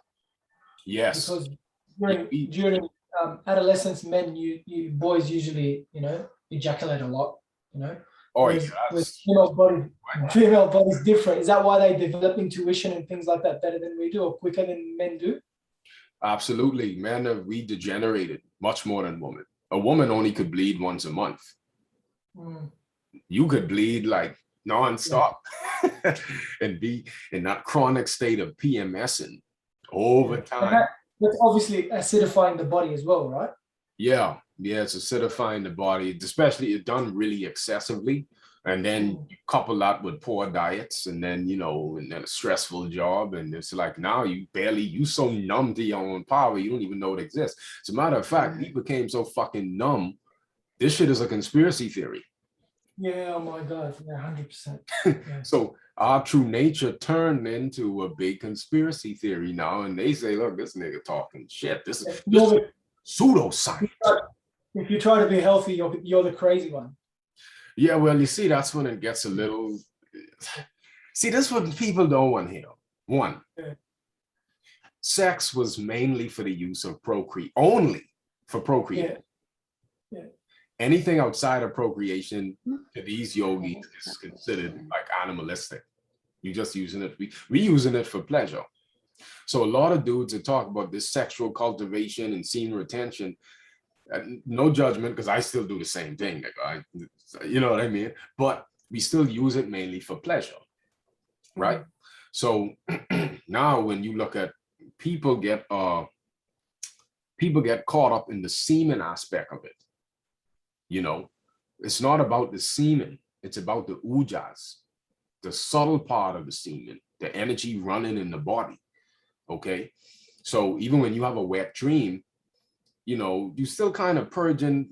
Look at how we grew up. When you have constant lustful thoughts, you overproduce a lot of semen sometimes.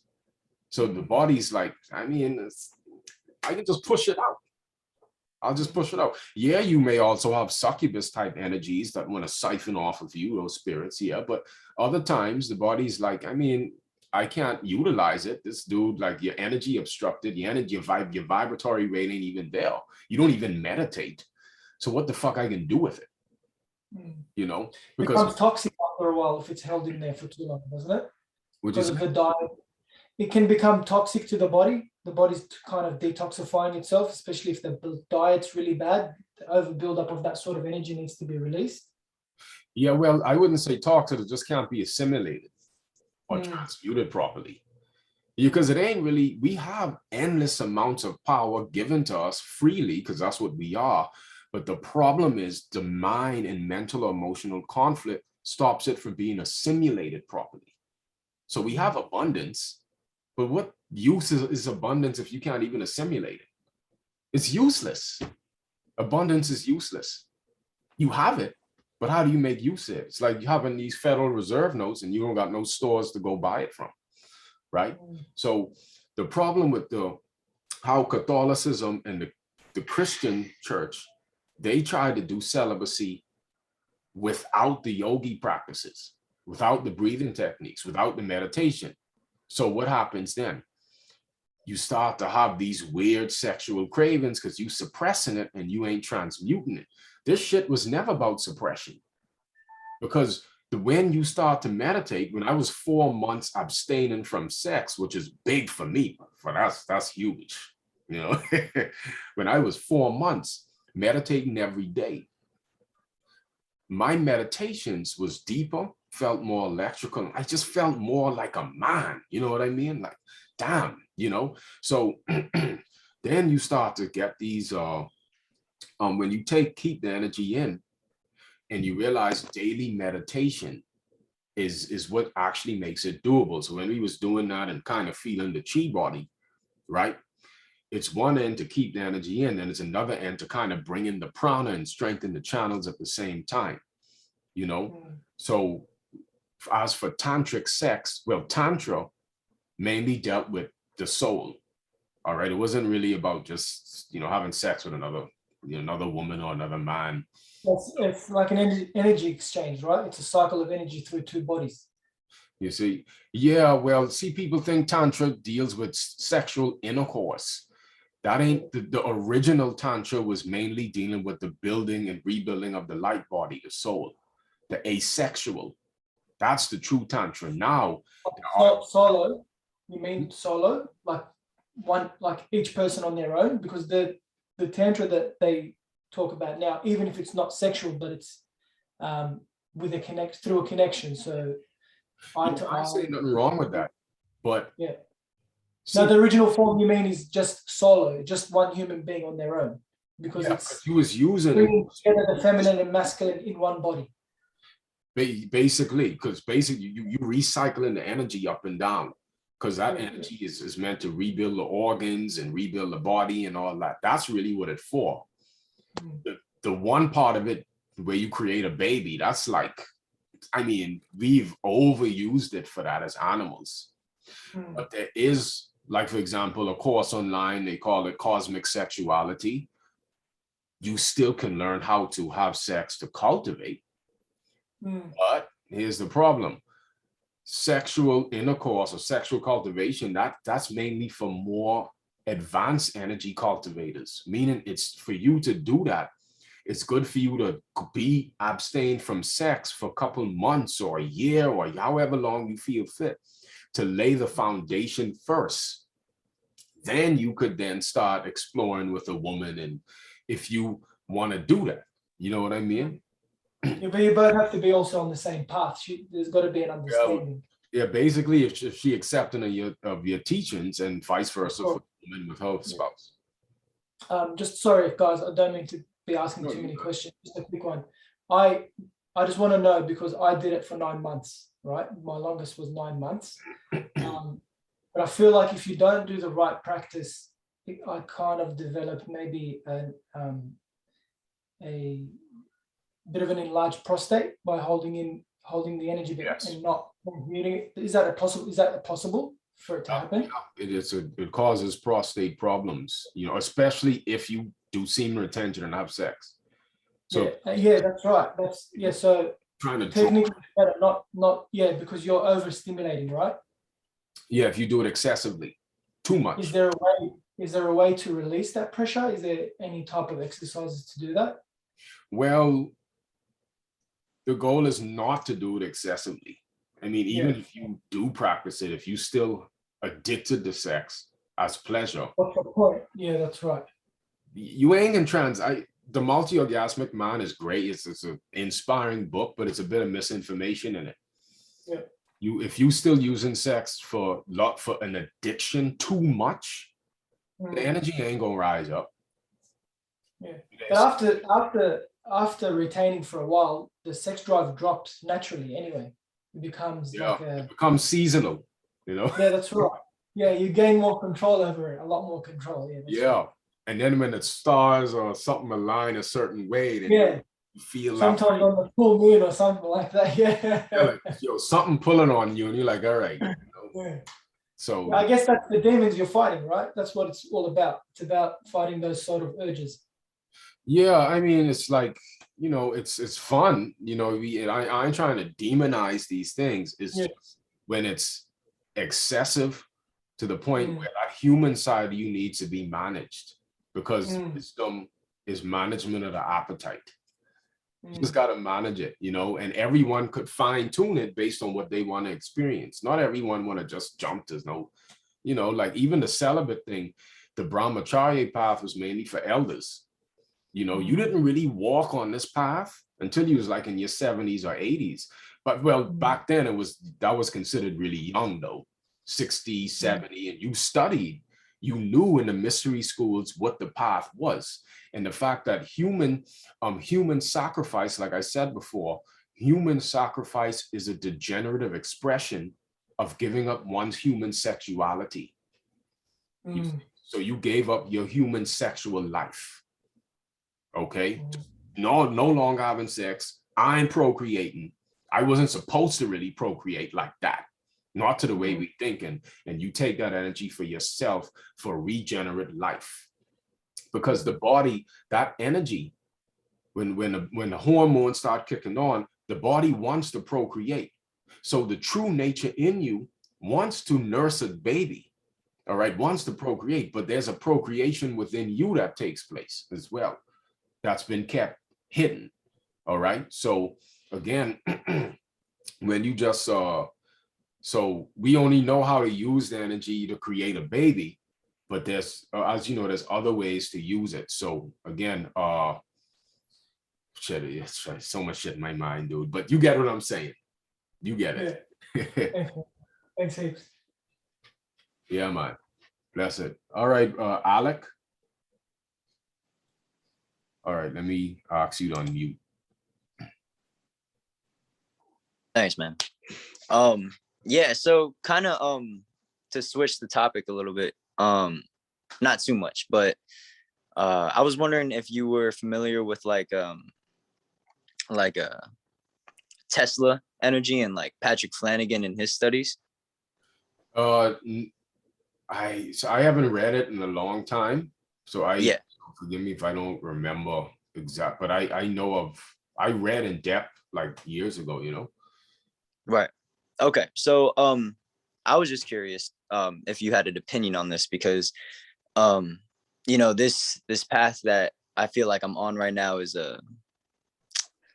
it can be very dangerous depending on who you come into contact with.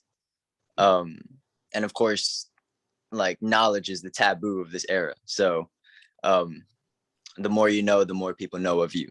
And I was just curious, well, okay, not even to take that route with this, but satellites is ultimately what I was getting to. Satellites and like all these invisible,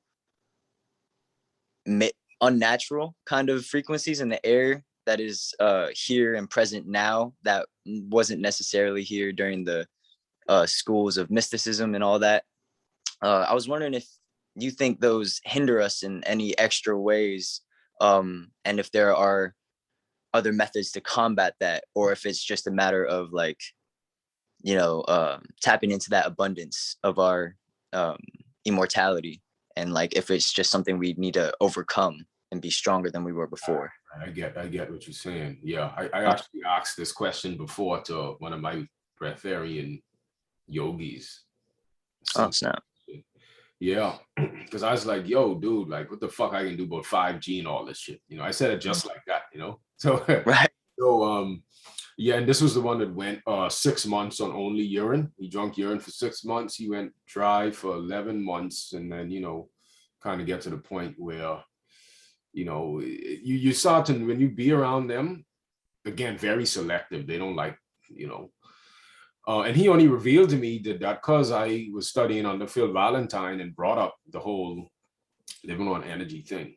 People, a lot of people don't know, you know, very hidden. I'll never say his name. So yeah, I asked that, and oh yeah, I was going at with why with the 11 months dry, it because you get so sensitive.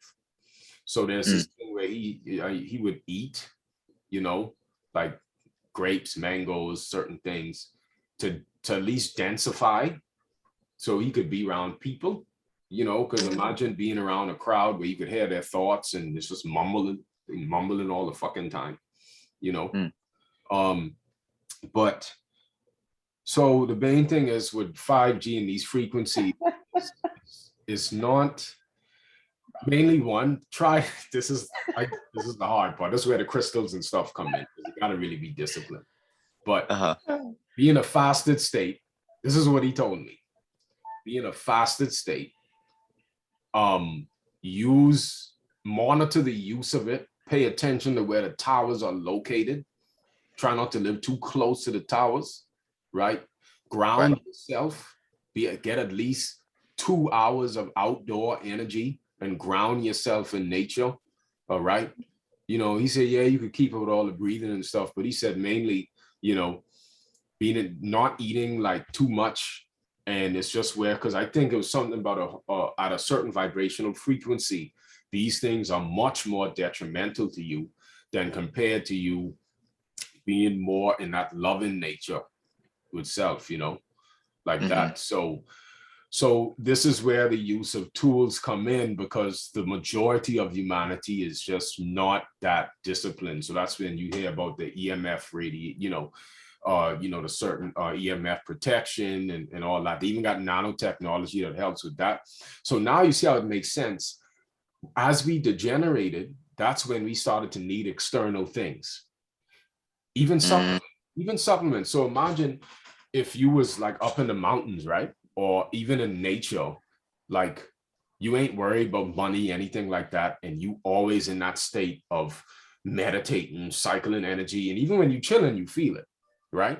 You ain't wearing shoes, you getting your daily sunlight, and you just then have that connection to the true self, the nature, the cosmos, where it kind of backs you up. It's like a protection where they say no weapon formed against me shall prosper, right? So imagine in that state, like I said in the previous class, for 1 month, where they just circulating chi, not the reverse breathing. The reverse breathing is done, that's like a treat. You do that maybe 1 hour a day, or maybe 2 hours max or whatever when you get to that point. But that ain't something you do all day, every day.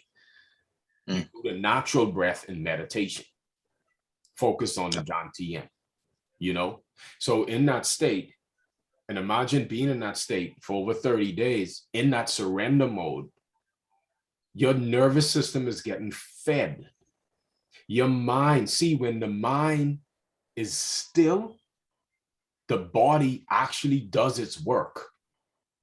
The reason we have the mineral deficiencies, people think it's because of the certain, like, oh, the lack of food. Well, it's because of what you ate. What you ate is not, you don't have mineral deficiencies because of what you don't do. You have mineral deficiencies because of what you do. Right. If you, like for me, right? I've been addicted to fries, nigga, my whole life. Because my father was fries when I was 2 years old. So that's the motherfucking demon that I conquered. All right. So besides that, everything else is intact. But me, when I look at fries, I want to kind of stay away. I try no, because I don't even, the fucked up part is I don't even like it that much no more. It's just become a thing in my subconscious. Because I think when my father passed away 4 months ago, I started like eating the fries like again. And I started to see that emotional connection I had. He always worked, man. Dude, he worked all the damn time. So the one time he picked me up to take me to Wendy's, I was like, yes, you know. Like, yeah. So you see that emotional connection we have to these things, and it may have helped you to cope at some time, you know. So these quote unquote demons were actually at some point, you know, kind of like your crutches, you see. So that's where you kind of, I forgot where I was going with that, but just to go back to the mineral deficiencies. So again, if you eat too much of one thing, right, or anything, eat too much, period. Just for example, if you take in, what's that drug called? Ecstasy. Taking some ecstasy, right? Right. That causes the brain to secrete out serotonin, dopamine, the happy chemical. If you get addicted to ecstasy, it impedes the body's own organic ability to secrete the dopamine. The body then gets lazy. It's like, I ain't gonna secrete no dopamine or serotonin. This nigga can put some damn ecstasy in anyway. So let me just let him bring the stimulant in, and I'll use the stimulant to do that. I'm not gonna do it my damn self. So over time, all of the things we ingested 2 to 3 times a day, it just developed, it makes these processes in the body go into a dormant state because of what we do. And then the mind being in that conflict with self, not in harmony, it just don't, you know what I mean? The body Yeah. doesn't do its work. Allow the mind to be still and the body will just be. So this is why I said before, like you could have someone, for example, taking in black seed oil, trying to drink urine, and urine have a lot of potassium in it, or black seed oil or barley grass, and got a lot of iron, and then they taking these things in. Then when they go back and get tested, I'm like, what the fuck? You still have a potassium deficiency. We gave you some shit that had potassium in it. Why are you still potassium deficient? It don't make sense. But when you realize, you got to look at that person's lifestyle. When they was ingesting it, what type of mind state they was in. If you working, stress, you don't know how to sit and be, you constantly watching TV, constantly on the go. A busy life is never a good life. Not really. You see? Not for shit like so. So if the mind is stubborn, the body is stubborn. The body can be like, I ain't gonna use that shit. And they say America got the most expensive urine on the planet. You're all taking all these supplements and vitamins and all, and the body can't like use all that.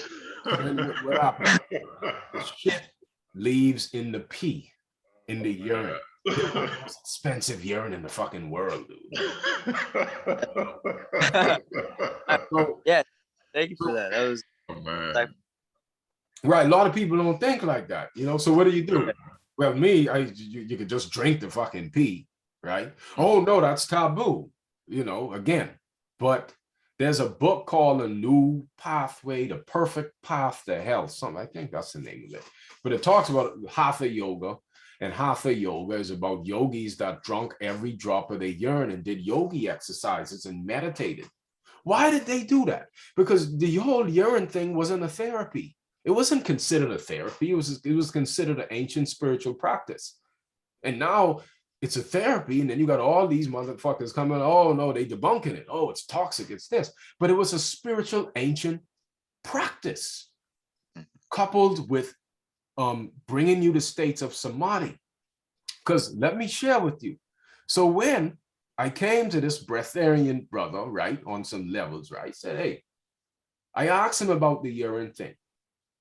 And he said, oh, it's great. It gets the pineal going all that. He did this, but don't drink it.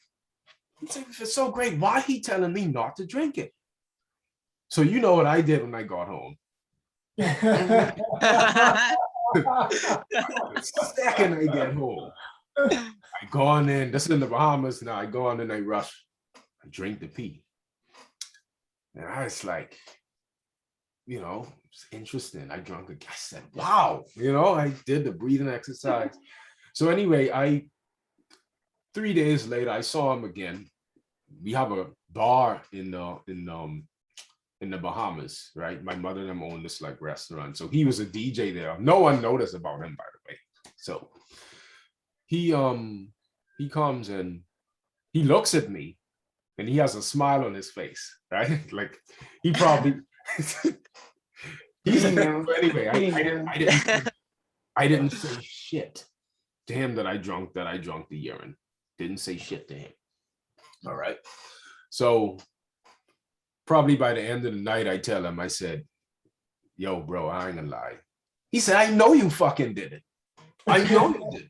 From the minute you came in, I saw your pineal fucking spinning and going, and this little aura you had. It's different. I know you did it. Now I have to fucking babysit you, So now, of course, I asked him all these damn questions and shit, because it's like, well, should I drink the midstream? Because, you're trying to read about it. They say, collect the midstream of the urine. He said, that's bullshit. All right. I said, what about water? Should I drink? No need for water. All right. So he said, what you mean? He said, look, bro, it's never toxic. So even if I eaten this, it's not toxic. No, it's not toxic. They talking about the quality of it. Okay. Urine in a fasted state is a different quality, but if you eat some bullshit, it still have the stuff in it to get it out in your colon, but it wouldn't be that degree or, that level that it could be. Because in that fasted state, the human growth hormone starts to rise and all this stuff starts, So I just kept asking them questions, because come on, who else been on 6 months urine, and don't you don't hear that. You don't. Rare opportunity. Yeah. So, and this my boy, like we've been cool, but I didn't know, like he older, he is, probably about to be 50 now, probably. But, so then I asked him, so this was 6 months down the line, I doing the qigong and stuff and all that and the urine thing. Then I asked him, why did you tell me not to drink it? And he said, nigga, it's because of the household you grow up in. Ain't none of the motherfuckers on this at all.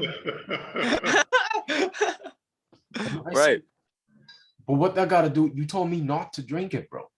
I think like, what you think I ain't ready and some shit, right?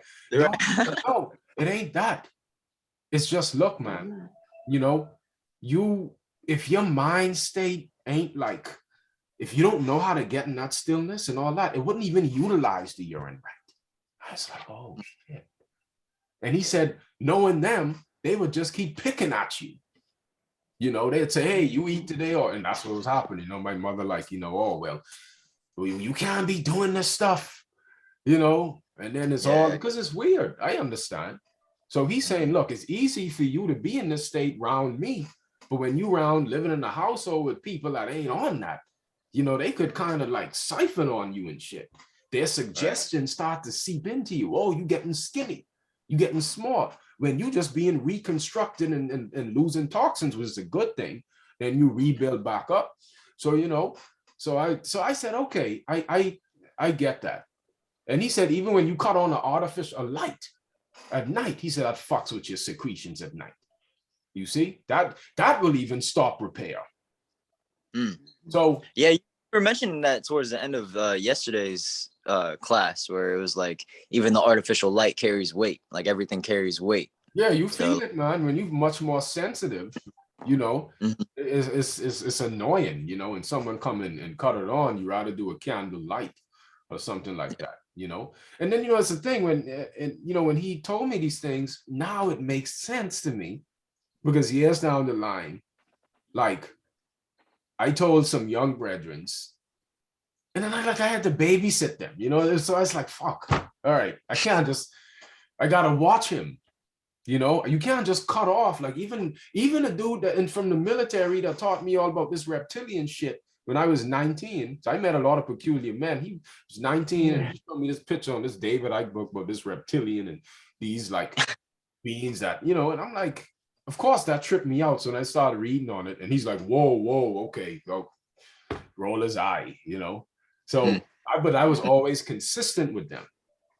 Always, even with Phil Valentine, with another herbalist, and it's just, so I got a kind of good holistic understanding. And then that's when he told me, look, you got to look at people's lifestyle. That's why you have some biochemists that will put together something where, for example, for you to take in magnesium, you need potassium. All right, to take that in order for you to take in iron, you need vitamin C. To know all these things. But he said, dude, if you had mental mastery, it wouldn't have been that deep. But who the fuck has mental mastery on the planet? That ain't something that. So these are alternatives. So medicine. That's why they say food is a medicine. Because I used to come to him with different foods and stuff. And he always used to say, look, dude, there's little to no benefits in eating. And I'm like, well, that's kind of a blow, like what you mean there's little to no benefits in eating? He said, the more you eat something, the more you taking of that thing, the more you become dependent on it, you know? Right. Yeah. Ecstasy, you know, it secrete it all these things go into a dormant state. So when you use the black seed oil, the sea moss, or well, if you could find good sea moss, it acts as a stimulant because it's the nervous system that does these things. You see, it's the nerve energy. The brain does it. It isn't when you ingest the black seed oil or the the flax seed oil, all these different things, or even the urine. They don't do anything. They stimulate the nerve energy to do a function. You're stimulating the divine intelligence. So if that went into a dormant state, you will take in something for maybe a month or so to stimulate it. And when it's stimulated and in function, and you actually get the habits in line, you wouldn't need that anymore. Yeah. Okay. Elatom Elamine also, when he took in blackstrap molasses, because he was feeling a little weird on the vegan diet. Maybe he was low in vitamin B12 or iron or something. He took in blackstrap molasses, maybe for a week or so, and he didn't need it no more after that. It helped him. So these things can help as stimulants, but we've created a religion around them. So it's like, but most of us do need it because we never stop to cook food. We never stop sex, and so because we never stop these things, it never really electrifies and becomes activated. So you are kind of a slave to, let me take in that supplement. When you see me take barley grass juice powder, that ain't me on no higher level. I taking that because I still trying to get my mind right. You see, that's just what I choose to use as a support on my way to some level of mental mastery, you know? Yeah. And that's just being real. Yeah, it's always like a two-way street where, because my girlfriend's like a herbalist, but she's also Wiccan. And me personally, I consider myself on the path of an alchemist. So it's all about like I feel like we've taken the ritual out of eating. I mean, like, because you're saying we don't need food at all, but what we do is we just make sure that, because we're mostly vegan, sometimes we'll have a little. To say that though, but most of us, like, that takes some level of mastery, you know, to say you don't need food, you know. Yeah. The true. Well, I'm talking like ultimate angle. I'm like taking the extremist route with it, where it's like not. But we just make sure that like it's a connection, because it's a two-way street with like the physical acceptance as well as the mental acceptance of whatever information that the food is carrying. You know what I'm saying? Like, because it's all like it had a life before it died, you know? So it's all about what you bring in, just like everything else. So I definitely hear what you're saying. I appreciate that. Yeah, because that herbology and the plant kingdom, even people using bone broth and animal stuff, all that is stimulants, you know? Yeah.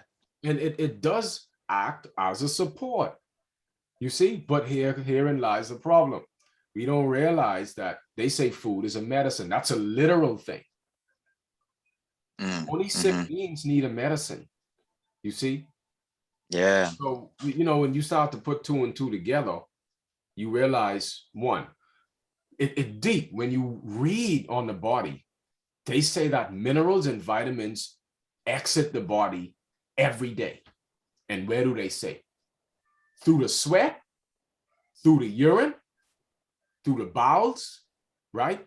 Even when you eat cooked food, too much of it, you cause calcium to come out of the bone and the liver gets obstructed. But so they tell you, because we lose so much of these minerals, we have to compensate it with food, with herbs, all of these things. But check it. When Daniel, right? When Wayne said he in that state with the cosmic breathing and you felt it, right? You could spar for hours and you wouldn't sweat, right? Now, same thing with urine. You look at, I asked Elamine, the dude who was celibate for 20 years and not eating at all. I said, yo, do you pee? He said, no, not really. I don't pee. It's in he don't lose blood plasma. It's looped internally, isn't it? It's looped internally, So what is that? So what takes place? So your plasma, you're not losing any plasma at all. You're generating a plasma like a centrifuge inside your body. Exactly. And he's celibate. So that he ain't even orgasming. He keeping all that shit for his damn self. Wow. Think about that. Now you see why he don't need food like that. Why do we need food? We fucking, we peeing excessively all the time, losing blood plasma. We trying to work out excessively, causing sweat. We sweating. They say, oh, you sweat out toxins. Nah, nigga, you sweat out vitamins and minerals too. All right. So imagine someone that go into a sauna eating like shit. Oh, well, let me go sweat out these toxins. Oh, you know, then like years down the line, he have some mineral deficiencies and stuff. So the lack of mental mastery causes us to hemorrhage and bleed out essential things, which brings us to food and stimulants and addiction to stimulants to try compensate and fix that shit, you see? And at the same time, so there's a physical aspect, there's the energy body aspect of it, the light body, right? Then there's the mental aspect.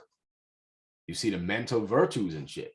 Because if they say we losing all these, you know, you losing shit in orgasming, not only in ejaculation, you still lose an orgasm. Not as much as ejaculation, but you still lose, you know, to some extent. So when they talk with people that live in or being able to thrive on food, that's why a good brother, Grub from the Garden, y'all know Nick Caputo. I don't know if y'all follow him, but he also experimented with the breatharian state. And actually, he watched my video a year ago that inspired him to go on that extended urine fast. I don't even fucking know. I just looking at this dude like, damn, he deep. But I didn't even know he watched some of my stuff, and you know, he already was 90 days juices. Then he decided to do the orange fast, and then he went on a dry fast. So the dry thing is on another level when you could conserve those fluids and you ain't like excessively drinking a bunch of fluids to cause you to pee so much. So now in the dry state, try to hold it in, the pee, and you'll see it will always be reabsorbed. That's why when people go on a dry fast and back to eating, they actually will age quicker, you know, because you ain't getting out the dehydrated sediments out. You believe in the food out of the store for some reason, when that's been cultivated on soil that's, you know, a little sketchy. And they don't realize that the avatar produced its own food your whole life. Your whole life had been sacrificing itself to keep you alive. You wasn't alive because of the food. It was just, it perfectly knew how to take calcium from the bone, how to go into the reserves. It's an adaptation process that kept you alive, not necessarily just the food thing, you see? So if it didn't know, a lot of that stuff would have killed you. That's why even like, you know, if you big and you got like excess weight, that's protecting your major organs. You see that extra toxin stored in the water, you know, because it don't want to flow through the major. Your body is perfect. There ain't no disease like that. It's perfect, what we call the law of vital adaptation. That's what you call disease. You see, so, all right, sis, I see you got your hand up. Ta, that's how you say it? Yes, I'm sorry. How are you today? Yeah, So, now you actually going over everything actually pinpointed a lot of things I've even learned on my own. There was a point in time where I did a tea fast for about 3 to 4 months. But then there was a time where I was exercising, doing a lot of stretching. But during that time, I started to do a 2-hour meditation every day. And I want to say probably like the 4th day, I experienced what I experienced when we were just doing the Qigong practices, where it's like I made it past the rapid eye movement to my body vibrating like just a surge of energy. I tried to stand up, lost balance. It was bad, but it wasn't that bad, but it was pretty awesome. So with the Qigong practice, because I have done breath practices on my YouTube page. A person I was with at the time actually was teaching. I learned a little bit from, cycling information through each other through this journey. So it's funny that it's Qigong because we didn't call it that. We didn't call it that at all. We just called it breath, auric breath, where we breathe in our energy and we learn how to hone it in. However, there were some things we did learn and to physical movement with the energy. And with excessive physical movement, you can build up a lot of spiritual power as well. That's only if you're fasting, though. Yes. It's important to fast during those times because it also keeps you from those excessive headaches and things like that. And needing to use the restroom, you're actually going to be cycling that energy. Eventually, you stop wanting to use the restroom because your body is now using that energy. Um, wasn't necessarily a question, but I think you stated that you did experience a power surge as well. Yeah, it was very intense. It was really, I mean, it took me by surprise. That was 2 years ago. 2 years or 3 years. It was when I lived in Pembroke Pines in Florida. It was in an apartment, and it was just a regular day, regular meditation. I was meditating every day for a year. And it just, I say, shit, nigga, I don't know what that was. Did the stars align some way or something? And then it just happened and it just boom. And that, I think that was what they call like, the Kundalini awakening. But again, at these terms, it's for different cultures have these different terms. Even there were some brothers, back home, that you got the Pan-Africanists, or you have that Rastaman, them saying, oh, that ain't come from the Chinese, that come from the indigenous man. I'm like, dude, they still us, dude. They still an extension of why y'all like to separate shit, Of course, yeah, like we need to be grateful that they actually kept the fucking sacred practice. Mm-hmm. If anything, And kept it hidden. They kept it hidden. And it's a lot of hidden ones. It ain't just, we only know about the Shaolin monks. There's a lot of ones in Africa and here in the Americas that we don't know. A lot of mystery schools and secret societies. It ain't just the evil Vatican and that's the one, they like to put that out there, but there were secret societies to keep this sacred order. It wasn't just, to keep it away from you because they, you know what I mean, was trying to control you. In many essences, it's actually good to keep this away from people that ain't ready for it because they'll hurt themselves. And when I say ain't ready, they just simply don't meditate. They don't meditate every day.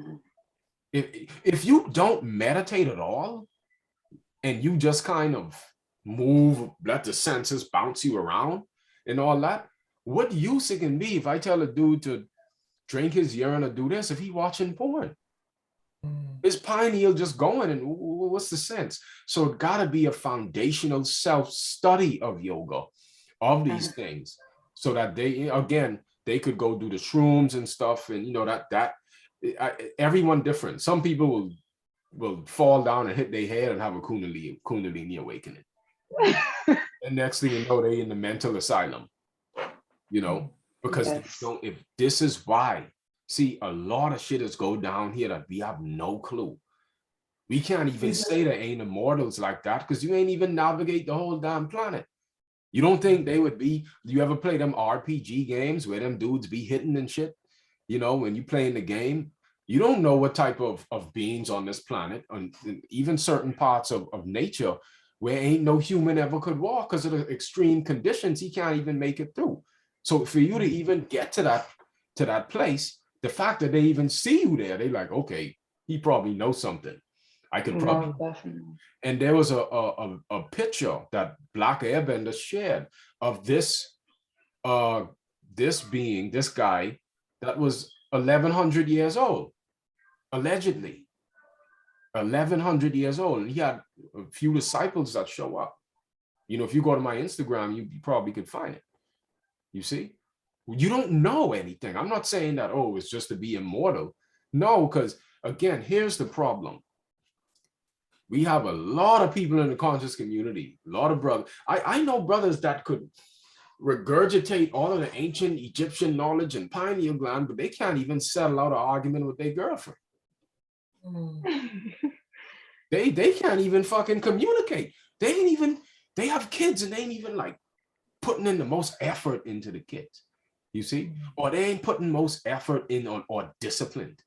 And I'm like, dude, why are you talking about supernatural spiritual powers if you don't even have the mental clarity or the mental stability that precedes what you call spiritual power?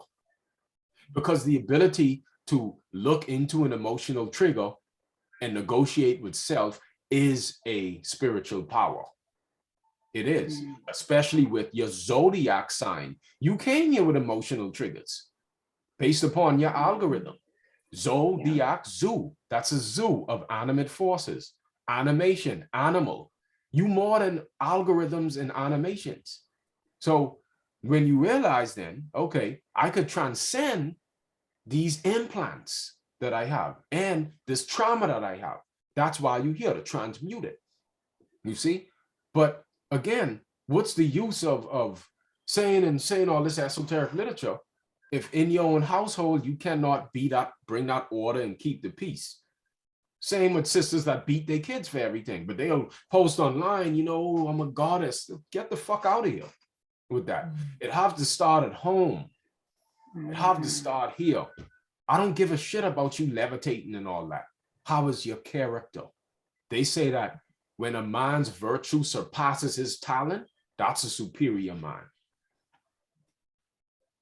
So all that other shit is just to fuel your ego. You don't really give a shit, you know, but it's the virtue.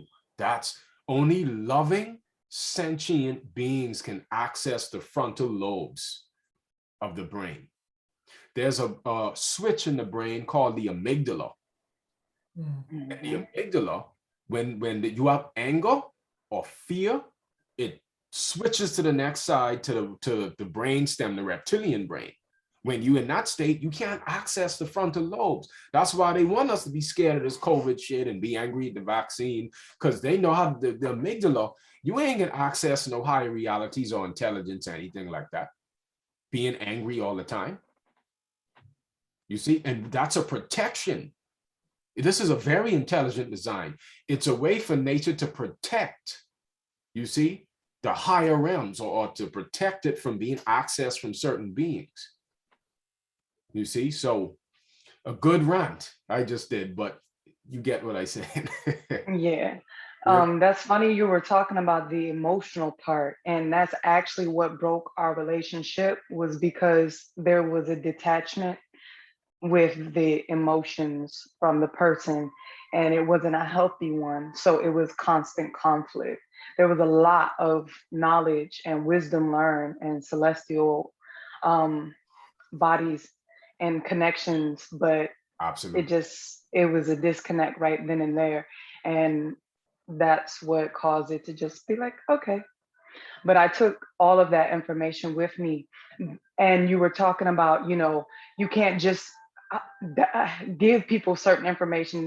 They have to be, not only do they have to be prepared, that's correct, but they also have to be on a certain vibration to even access it. Because you can rant off a lot of information to some people, but they won't actually register it into their conscious mind, but their spirit body will when it finally hits the point where they can actually use it for their development. And that's a very important thing that I teach personally, is how to prepare for, See, that's just it. like you Preparation. Preparation do. mode. Everyone want to run to Kriya Yoga, Kundalini Yoga, Advanced Qigong, and they ain't even have no other disciplines, you know? And I mean, I don't even think I was that much of a disciplined person. I just realized how much I was in a degenerated state. And I just was like, damn, why is it every time on the island or anywhere, it's like you never hear someone thriving and happy and healthy. It's always, oh, he have cancer now. Yeah, boy, she dying, man. You know, boy, it's always some negative shit. Always. Yeah. You never hear, man, boy, this dude run 60 miles and he happy. You know, you barely hear that. So that's why we have to then resurrect this order of thinking, this construct that then allows for the cosmic intelligence to permeate through our vessels. And that's going back to Tesla. That's how all these inventions started to come and take place. You know, and if you and a spouse doing Qigong, if both of y'all doing Qigong, then your child will inherit Qi. You see, will inherit more. So then you talk about then producing a genius, which is, you know, we know why they co-opted that.